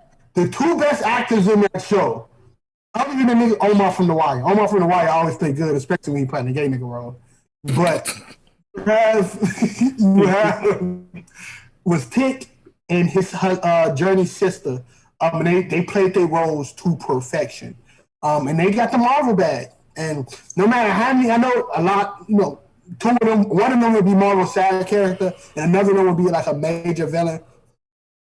But that's just black fucking excellence. Like, no matter what you say about it, like casting a black man for the main villain or one of the main villains, fucking golden. You know what I mean? Like, this is the Allen Iverson stepping over fucking Ty Lue of like that nigga Tick is stepping over fucking Killmonger right now. I don't give a fuck about them niggas jumping off the ship. Like he's stepping over this nigga right now, bro. Like, I can't wait. I think it fits. Like I think this whole thing fits the universe just so well. A lot of people like, oh, Kenneth Feige is a genius. This nigga is a fucking producer. Talk about the writers, my nigga. Yeah, it is the writers. The community. His job is to literally set shit up. Yeah, like talk about because I can say timeline branching, woo. Because if we gonna blame Kenneth Feige for that, let's blame Kenneth Feige for the reason Thanos got killed in fucking Infinity War or Endgame. Can we still explain that plot? We cannot. Let's blame Kenneth Feige for Hulk having half an arm in the face of a white man. Can we explain that? We can't. So I don't give a fuck Kenneth Feige. I don't give a fuck about what he did to my nigga Hulk. Fuck that nigga. All right? So I don't blame him for shit. That's the only sin I have against Kevin Feige is what he did to Hulk. That's the only sin I will ever hold against him is that. Y'all never get in the Hulk movie, so y'all gotta hold that. I don't even care. Yeah. Like we in the She-Hulk though. I take that. Honestly, I take it, specifically because the actor who's playing She-Hulk, she's one of my favorite actors. So like she's goated. Orphan Black is one of my favorite series. I think what Loki did. We're not getting another thing till Hawkeye, so be prepared to get if we had black nigga vibes, bro, and fucking, we're about to G. We finna get Bro, racist when that nigga vibes, pull up bro. to Charleston, G, when that nigga pulls up, when that nigga pulls up at Ferguson, G, y'all gonna be mad as shit when that nigga, about the episode we made. When he pull up on the border, because remember he pulled up on the cartel. They got a microphone in this nigga's face and said, "Where you was on January 6th, my brother? What you was doing that year? Where did you pull up then?" But Hawkeye's the next one. I don't. Bro, when I tell you, I do not. I'm gonna watch it, but I genuinely. Did y'all see the Black Widow movie? Yeah, I saw it. We talked about it last week. Okay. Yeah. We talked about that's not gonna be in Hawkeye though, because Hawkeye is about his adventures as Ronin. Yeah, we might not. Yeah, we're not gonna see. So it's not. It's only about his adventures as Ronin. Yeah, they confirmed about his adventures. But then Ronin, again, they like could literally. We could get sent off. Hey, but thing is, we could get sent off. We don't know. We don't know. We might get sent off. What the fuck is he? What is he doing after Thanos, G? What is he doing after Thanos, dog? Take care of his family like a regular Proud Boy. He takes care of his family like a Proud Boy. This is coming out of Thanos. We watching this nigga have post-traumatic stress disorder and fucking waking up in cold sweat. Right, fucking looking at his wife not being like galactic fight, my nigga. Like this nigga scared. Okay, he wake up every day saying this could be my last day. I could have died again. Like, hey. They have to do Ronin. They have to do Ronin. That's off a cliff for half of the universe to come back, and we still knocked out half of North fucking Dakota. No, we're not. This shit ain't. It's Ronin, bro. Adventures of Ronin, fucking colonizing Mexico, colonizing Japan. The only other white person is a 65-year-old white man, bro. That's the only other white nigga that I knew. Gee, that dude gonna take out Africa rebel soldiers. Tony Stark is a cinnamon toast crunch. This nigga is not sleeping like. But he gonna burn like the entirety of the Congo rainforest and just watch this shit burn. Yeah. Where's my wife? Where's my kids? You guys don't get to have families. Big bad or fucking Hawkeye. Dr. Umar. Dr. Who? It's like there is literally no hype for Hawkeye. Like I don't care who his big bad. Is it gonna be that? You know, it'd be funny if it's that fucking bad guy that he killed in Endgame. If that's the big bad, yeah, the Japanese Yakuza dude. What's the nigga name? Purple skull cap, gold chain. Zemo? No, I'm not. Is it Zemo? Oh no, Zemo is not. It can't be Zemo. Zemo is in jail. Purple gold chain. Oh, right. You know what I would have loved though? If Marvel didn't waste Taskmaster. Yeah, I was about to say. I would have definitely. The thing is though, I think they could finesse Taskmaster. They ruined Taskmaster. They ruined Taskmaster. But I think the only solace is that it's a program. Because remember, they said that's why I say you can finesse. It was a program, so they could like. But the thing is, well, no, that could work because Black Widow happened before. Exactly. But it happened before. It happened after. I'm Taskmaster.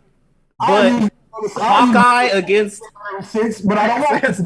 I want to fight you, like Hawkeye against Ronin. Yes, sir. We seeing that. I look, bro. Look, the big bad gonna be the nigga who drove Thanos' copper, because that's the only nigga he'll fight. All right, the nigga who drove the Thanos chopper. That's who Hawkeye gonna fight. That's the big bad. I guarantee he got a bow. It's gonna be another nigga with a bow. It's just a little bit. Is there? I don't want to. Is there an evil Hawkeye in the comics that he fights? I don't know. I'll just say. Who gives a shit? It's fucking Hawkeye, G. This nigga about to be. I'm gonna look it up. Niggas hopping over the border. He about to try to start the coronavirus. He about to go. Evil. Bro, I'm not gonna say nothing. Nope. I had a joke, but I was like, nope. Are you gonna try to go to Arizona? Nope. We're not going there. I thought about it. I was like, nope, not going there. Not going there. They said it's Crossfire. So who is Crossfire? Nigga, that sounds like a fucking Transformer. I'll have Bullseye. They can have Bullseye. Bullseye, but that's a ain't that a whatchamacallit villain? Oh yeah, that's Daredevil. You right. Hey, yeah. Hold on. Kill niggas. Hey, hold on, Chris. Bullseye, Chris. I don't think Hawkeye ready for that smoke. Chris, let me share my screen real quick. I gotta show the viewers this. G. I gotta show the viewers this. Hold on. All I need to see it too. Go ahead. This Yeah. right here. This is Crossfire. Dog. That's one of his main villains. See? Yeah, I just looked it up. Yeah, I I said need that's that one of his main MCU. costume, bro. I need the MCU adjustment. G. You go, bro. Hawkeye right there. G. It Death might be him. throws. He defeated Crossfire and his henchmen. Well, he got a criminal set called Oz. Yeah, Cam, you might as well write this day down that you was right that Crossfire is gonna be the might as well write. I'm serious, like right. There's no other way. It most likely is gonna be. Who else? Who else? I don't know. Gee, I really don't want to watch. Look, if Hawkeye went to show, I keep saying Hawkeye. If fucking what the fuck is this nigga name? Falcon and Winter Soldier was able to bring out fucking MAGA Captain America. They most likely gonna bring a deep cut as well. So it is what it is. He gonna look at Hawkeye Captain America shit. He like there should be a blue stripe on there. Talk about the boys in blue, okay? He gonna look right at that suit. I need a blue stripe on that shield, okay? But racism aside, I don't give a fuck about this. Like I'm gonna keep it buck. I didn't give a fuck about Hawkeye and Winter Soldier. I mean, why the fuck Falcon and Winter Soldier? I didn't give a fuck about that. I literally watched it because we had to talk about it on the podcast. Like I didn't give a fuck about that. I'm not gonna lie. After looking back at it, after watching Loki, I definitely don't give a fuck about. I'm just saying. Oh yeah, because it's like there's nothing. It's like WandaVision has something to look forward to with Doctor Strange. I think WandaVision and Loki had the bigger impacts. Yeah. But like after Captain America, it's action just and vibes. I would say each one will have a reason, right? I think Sam's is going to be him having to form the Avengers back together. I think that's going to be his main goal throughout this rest of the show. Him having to bring everybody back because his problem in the comics was nobody respected that nigga because he wasn't Cap and he black. That's going to be that as well. Bro, if they make Captain Marvel current Captain Marvel, that's most likely going to be the thing that nobody like. There's going to need to be a leader, and he's going to have to be the one to step up, unless they just be like, "Fuck it, Chris Evans." Hey, you want your bag back, bro? We can't have this nigga. And the thing is, I don't think Evans is on a bad run like fucking Robert Downey Jr. is. Robert Downey Jr. is in a horrible fucking run of movies right now, bro. Oh my god! But the thing is, dog, I'm pretty sure Robert Downey Jr. still has Marvel money. He hasn't touched. Oh no, he gets royalties upon royalties. He has money. Royalties, he hasn't my even nigga. touched. This nigga was a villainous fireman without existing, my nigga. Like, it's just like they had to give him a prop in order for him to return in Avengers because he didn't want. I kind of don't, because we are getting Ironheart, so we probably never see Robert Downey Jr. again. Oh well. Prepare for that blowout too, yo. Just letting y'all know, niggas is not gonna like Ironheart. Yeah, I'm right now. Niggas, bro, if you look, if niggas thought fucking Falcon and Winter Soldier was race bait, bro, Ironheart about to blow that shit out the water. Ironheart about to have Twitter niggas mad as fuck, boy. You mean Twitter niggas or you mean white folk? You mean?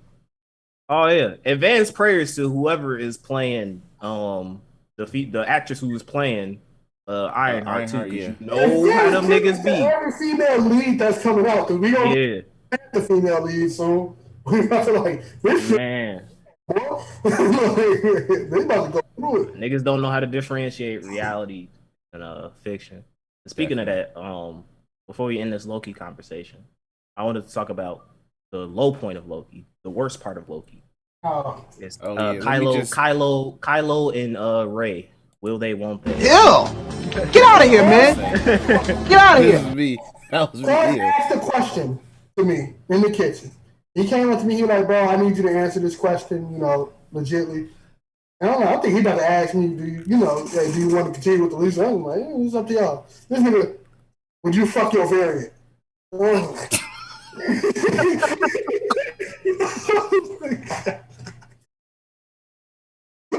Hey, man. No matter how down bad I am, it's no. It depends on the video. I'm It depends on the variant. It depends on the It's variant. no dog. It's an advanced. It is an advanced form. It's like a different. It's like a tier. It's like tiers, right? It's like an elite tier of masturbation, bro. Like I don't know. It's like and like what if your variant get like pregnant or something? What kind of fucked up thing are you creating? I'm gonna get super DC, bro. The fuck are you creating? You are creating. Baby about to be my nigga. Baby about to be fucking. Man, that baby about to be on baby level. Look. Baby go have half an eye, a corner of teeth, fucking interdimensional fucking phasing in and out of places. G like. But guess what? That baby gonna be able to destroy universes with the thought of it. Go crazy. I'm gonna say this about fucking humanity, right? It depends what they bring it to the table. Look, if they bringing it. I'm sorry. I can't. I just can't. I'm thinking like not even myself. I'm thinking about it from like what I've recently been playing with like Ratchet and Clank with Rivet, bro. I'm just thinking about if Ratchet and Rivet fucked in the middle of like in the middle of That's the only other linebackers. bro. Gee, no, I just nah. But no, but seriously, in all seriousness though, I just think that they just the MCU can't do romances, dog. They just can't do it. It's like you can have a male and a female lead that are just cool friends. You know what I'm saying? We saving the universe, you know, dap each other up. Kind of like what they did with Thor and Valkyrie. You can have a situation like that with Thor and Sylvie. They have that good companionship chemistry. But this felt like I'm being serious when I say this. This felt like Star Wars Episode 9, Kylo and Rey. This felt like I just revived you with the Life Force thing. And who is it's not Kylo Ren, it's Ben. That's his real name. Ben was about to die, and then they started kissing, even though they're technically cousins. It's just some creepy shit, bro. I was just like, I had to pause and like walk away from my TV when they kissed and fast forward that scene. It just felt wrong. I didn't watch the scene of them kissing. I didn't see that scene. It just felt to me. It felt forced. Like it was like because they know how popular Loki is, and if it's one thing about a popular character, and we know this in anime, one thing about a popular character that also sells from them being popular is shipping. Loki would be good with this, and what better person to ship with him than himself, I guess. But it's like I didn't like the romance. I think they have good chemistry together. I'm not going to deny that, but I don't think it's chemistry to the point where they like are a couple. It's not. I don't know. I'm getting WandaVision vibes from it. It's like I barely accepted Wanda and Vision, and that's a fucking robot, and I still can't accept that shit.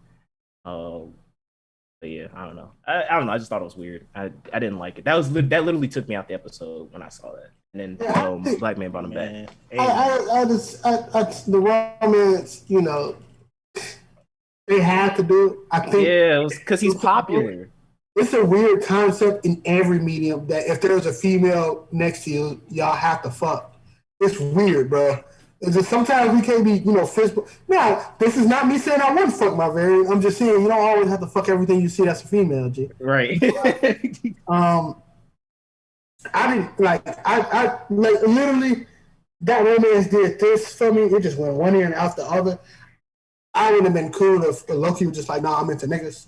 Like some shit like that. I don't think it had to be even a thing. It's just, of course, like the romance, because there's a difference between. I hate the conversation getting to this, but there's a difference between fucking your variant and romancing your variant. Like there's a difference between that. Like you can just be like, you know what? I want to see how it is, and then you can be like, I want to take this to the next level. You don't do that with your variant. You know, 30 different multiverses to spawn after you fucking them one time. There's so many situations with Doctor Strange. You don't have to pull it up to you in the corner and beat your ass because you romance your variants. But then again, I'm saying if situations burn themselves up, and there is a version of Trail who has that equally same love of Goku that I have. Dog. Hey. I just can't. Dog. Let's do this. All right, Cam is a no. I'm a yes. Chris, would you fuck your variant? Fucking no, I have a self-esteem. I'm fucking it. I don't give a damn. Hey, it's a tie. It's a tie, G. I just can't do it. No, I can't do it, G. Hey, bro. Look. You know what, man? After you done having sex, they ask the question, "How is our sister?" or some shit like that. You see, the thing is with that sibling shit, it's like you. I see it as the basically when we saw the episode of all the different Lokis, there's a fucking alligator Loki, there's a black Loki. So you fucking your alligator variant Loki? Nigga, I ain't white. I ain't fucking. I'm just saying that if I see a woman that looks good to me, and she just happened to have D and C as her name, and she's from a different universe, I'm cracking that shit. It's like the Marvel guy that's saying, "Here, bro, alley-oop." It's like you know what this person is about. I have my sisters. It's not my sister. She's a whole different fucking. No, I'm not talking about the fact that she's just. I'm just saying she asks after y'all fuck. How is our actual sisters, not like you're my actual sisters? Like how's that? She might not have it. She might not have any. Bro.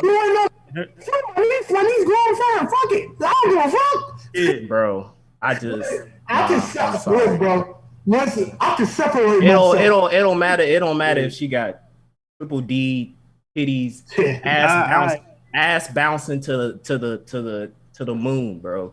I cannot. I can't. It's all for the games and that variant man. Look, all right, what's next? So Loki done. We got to see. After asking the real questions, let's do this to the viewers. Hit us up on Twitter or on social media. Would you fuck your female variant or male variant, or if you are any other sexual orientation, that other orientations variant? And if so, why? And if not, why? Let us know. Loki, like Kang said, bro. First TikTok. If you think I'm bad, first TikTok, G. Just wait till you see my variants. Just wait till you see my variants, man. Okay, you gonna get a variant that was in love with the variant that you just fucked. It is what it is. And that variant has like OP fucking superpowers and shit like that. That nigga got it. Wow. I'll just wait till the next one. But yeah, so Loki's done. I think the next MCU series will be Hawkeye. No, what if it's next?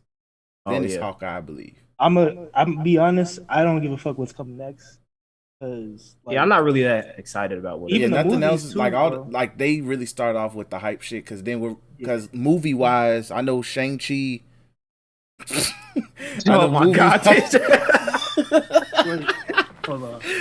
Put a poll like would you? This nigga put it in the group chat, but yeah. So I know, but MC movie train is about to start back up. I know Shang-Chi's starting. I don't know where that fits in. I think I'm about to get banned. No more, bro. Yeah, you probably Group B is probably what the fuck are you talking about? Group B said, "Hey, look, we seen some sick shit." Group B is like, bro, you a sick ass nigga, dog. Group B getting you up out of here, bro. That's wild, G. Bro. But movie wise, Shang-Chi comes out soon. Eternals drop soon next month. Next month. And Spider-Man. It's probably gonna be a smart fest. Bro, Eternals about to put niggas. That trailer put niggas. G. I ain't gonna lie, bro. Eternals is nothing but vibes and visuals, G. Vibes and visuals, G. Yeah, as somebody who's not into the comics like that, don't even worry or stress about it unless you just like vibes and visuals. I don't need this shit, bro. Throw this bitch on Netflix. But I'm not watching. I'm not going to the movies for that. Bro. And the Oh, no, wild it's part not- Is and the look, Eternals good? Like, are they powerful or some shit? Like, are they're they like Yeah. kind of like the god, It's like basically gods. like they're the same. Like I think Loki. I mean, fucking Thanos is technically like A like they cousin. come from Ain't that. it like a cousin? If they come from like that realm, because Eternals is a race that was built to like survey planets. Oversee. And shit. Oversee. Exactly. They're They like all they like all of them has like regular powers and shit like that. Like but Eternals was built by the Celestials, I believe, to Oversee. call planets and whatnot. So either like to make sure this planet is right, and if it's not, that's why this nigga one of the Celestials, I think it's like I could be wrong with the name, but like it's like one of the judges Celestial. If they give the planet a thumbs up, then the planet stays. If it don't, they blow up the planet. So it's like it's one of them niggas. So it will most likely come to Earth and looking at. That's why they never affect, was deal with anything with like the Thanos and shit like that because they can't and whatnot. So it has a lot of lore behind the Eternals. It's just that I'm not about to watch that shit. So it is what it is. Yeah. So either way, that might still do Black Widow money either way. And then Spider-Man is wrapping up the end of the year. That's my most that's my most anticipated. All I'm gonna say is Marvel, give us a fucking teaser trailer. They did, didn't they? No, we haven't. It was a all they release said, date all trailer. they, It was all the we release got date was trailer. Tom Holland walking up and saying it's coming out in November. That's December. The teaser trailer most likely should be any day now. It'd probably be like next month. month. To watch, but is there any like conventions or anything here? Like they got anything going up? Like I no. know. Isn't it D23 Disney thing? Yeah, if that can still come D23 up. coming up, then we might And get then, it there. San Diego Comic Con is still the biggest Comic Con, so that's going to happen at the end of the summer. So it can happen. That's what I say. Like, it's so many possible. One, the reason is getting close because you don't want to drop your major trailer a month before your fucking movie drop. I know Marvel got the film industry on fucking lock like that, but you still want to build anticipation for your movie. So I think it would either come this month or next month. If anything, it definitely comes September. Definitely comes September. Yeah, but it's most likely going to come in August. So I'm prepared for it. And it's gonna blow the pandemic record out the fucking water, bro. Oh yeah, it's Spider-Man 2. Come on now. It's gonna. We won't even get the Disney premiere thing, but they say, "Hey, you going? No, you going to see this in theaters?" They gonna blame it on Sony. Well, no, Sony made us do it. Yeah, Sony made us. Oh, we didn't make a Billy. It's because of Sony. Get your ass, nigga. You know, they gonna easily make a Billy off Spider-Man, but yeah. So MCU is pretty much in full grind mode. They still make money off Black Widow. You niggas dropped $60 million on Disney Plus. Man, they finessed the fuck out y'all, bro. Gee, they finessed me too. I ain't even gonna lie, but that's a tax write-off. But Cam, but you at least went to the movie theater. I'm talking about the niggas that dropped a 30 ball on Disney Plus. Well, I mean, to be honest, it would have been more wiser for me to drop the 30 ball because it's more expensive where I am to go to the movie. True, you are down. Yeah, fucking hiccups. What the Point. fuck? Hey, but niggas gave them the money, G. So Disney like we ain't changing shit. Fuck the niggas, man. Yep, but let's go ahead and get these clowns out.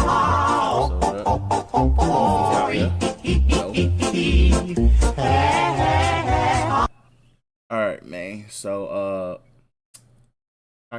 first we gotta give respects to the goats again. RDC World, they met LeBron James. Yeah, big ups to y'all, G. Y'all keep winning, G. No, they didn't just meet. They met everybody else. They met LeBron and they were invited to Space Jam. What you call it? So, they had pictures with AD. They had pictures of everybody, bro. Like, and the one thing I appreciate about Mark, he brings his niggas along, bro. That's real niggas. That's I know, and he's known to be like the face of that shit. He brings his niggas along, bro. Like that's all. Like that's all he fucking do. That's nothing but dedication. That's real nigga activity. If you tell me, we invite you to the Space Jam, we invite RDC World, but know that RDC World is not me. That's not my name. My name is Mark from RDC World. My niggas coming too. So exactly. So shout out, and just respect, like shit, like that right there.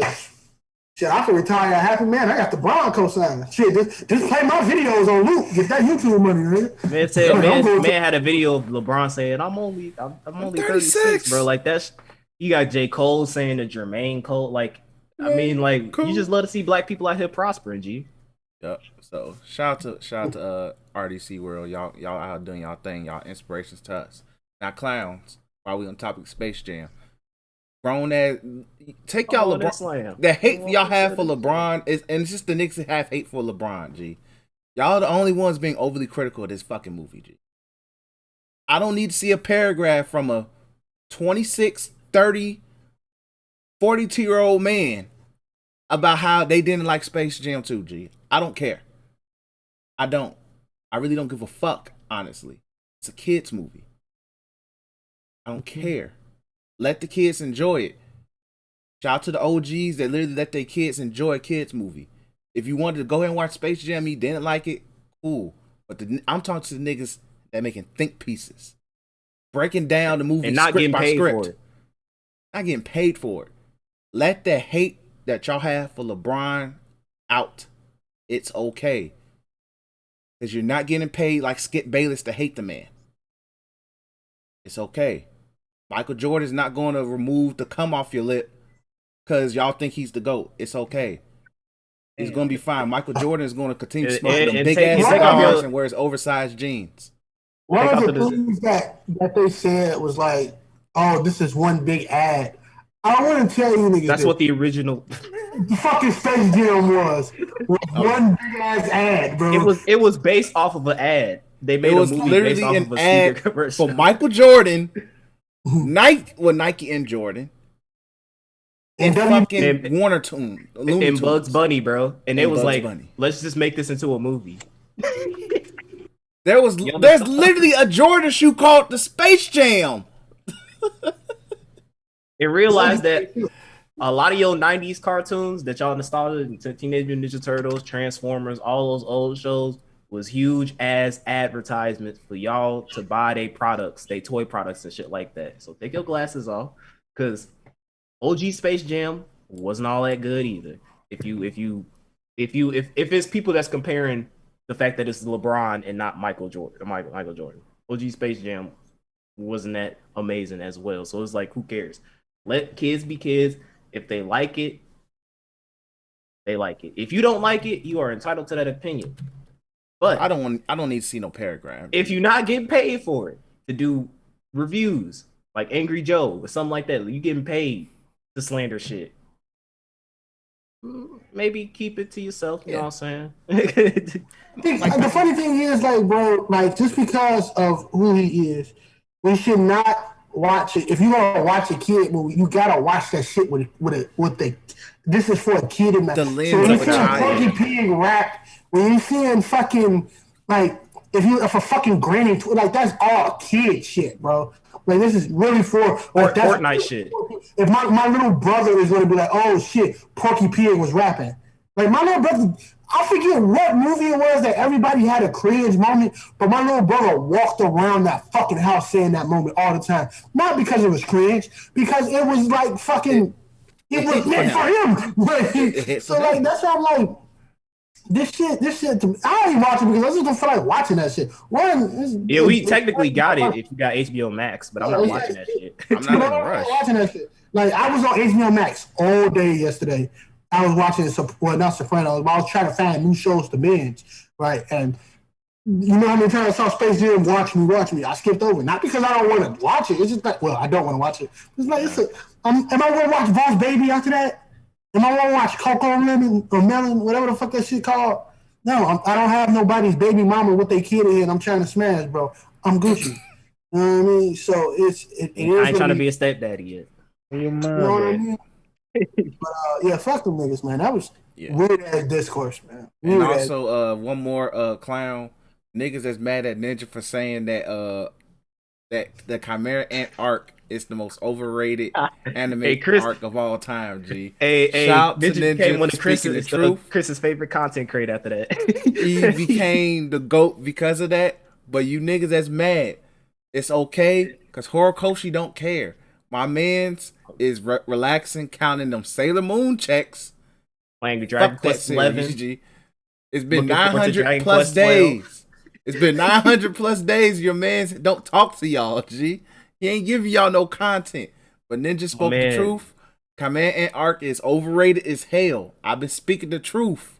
Shout out to Ninja joining the truth, G. So what about the fucking say? It's a reason my room is blue. It's because it's for the blue hair savant, the king of content, the Fortnite favorite, Apex legend. League of Legends God. Halo hustler. Valorant. The Valorant variant. Let's go. The Valorant variant. That's the most praise I will ever give a ninja. Fuck yeah. Honestly, still fuck that nigga, but G, shout out to him for that troll, G, because niggas. The Pocket Slider Devourer. Ninja, my nigga. Look, I'm done. Like that Ninja made Forever World make a video, bro. I cried. Niggas was, oh my god. That's bitch left him, bro. That nigga was done.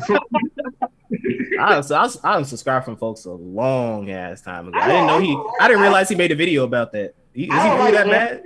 YouTube was like that. Niggas was that mad, G. Canelo lost his bitch. The reason I was like not happy but laughing is because you can see when somebody about to lose their bitch with videos leading up, like nothing but videos talking about your girlfriend.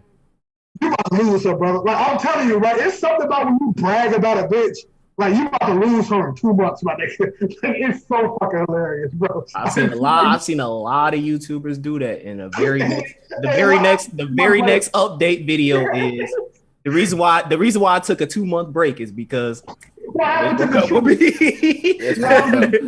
is so happy, bro. The truth is so happy. Shredder was like, yeah, I'm about to pull out. Fuck that nigga up. Nigga beard was longer than Chris. He had to shave it off, bro. I felt sorry for my man, bro. He said, I'm just, I'm saving this off for me. I had to do it for myself. I'm like, damn, nigga, you down that bad? Oh, man. Now he's back to talk about Khalifa Burns and shit. Hey, bro. man, it just shows how strong I went through it, G, because, G, I ain't shaved my beard for shit. You didn't shave your beard off. You didn't shave your beard off because you didn't take a 2-month hiatus off the internet? Shit, I need to do a bet. My hair versus Chris beard, bro. Let's see what happens. I'm never shaving my goatee, G. I'm never DC hair too. DC hair too. Nah, I wouldn't put DC. DC, which one? You either go beardless or hairless. What's up? Beardless. I am not cutting my hair. Yeah, I'm definitely going. I shave all the time, so this grows back in like 2 days, boy. I can definitely cut that shit off. Yeah. Y'all beard growing fast, man. Yeah, my stuff goes fast. Like I'm every other week I'm cutting this stuff off. Let's change the subject though. Let's change the subject though. We don't have to talk about beards, bro. All right, we got any more? All right, G. Any more? Yo, any more clowns, G? I ain't got none. All right, cool. DC, you got anybody? You good? Oh no, I gotta go. Oh, you got Who's the goat?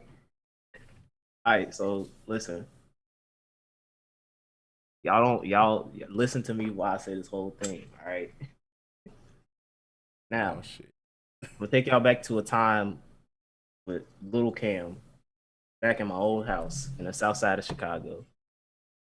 When we didn't have cable, we had satellite TV. Hey. I had a little tiny TV in my kitchen. I used to stand on a bar stool. And the channel that I used to watch, Channel 26, y'all OGs know, it was the U, Channel 26. Mm-hmm. And my childhood live action show was Tyler Perry's House of Pain. Now I have been binging this.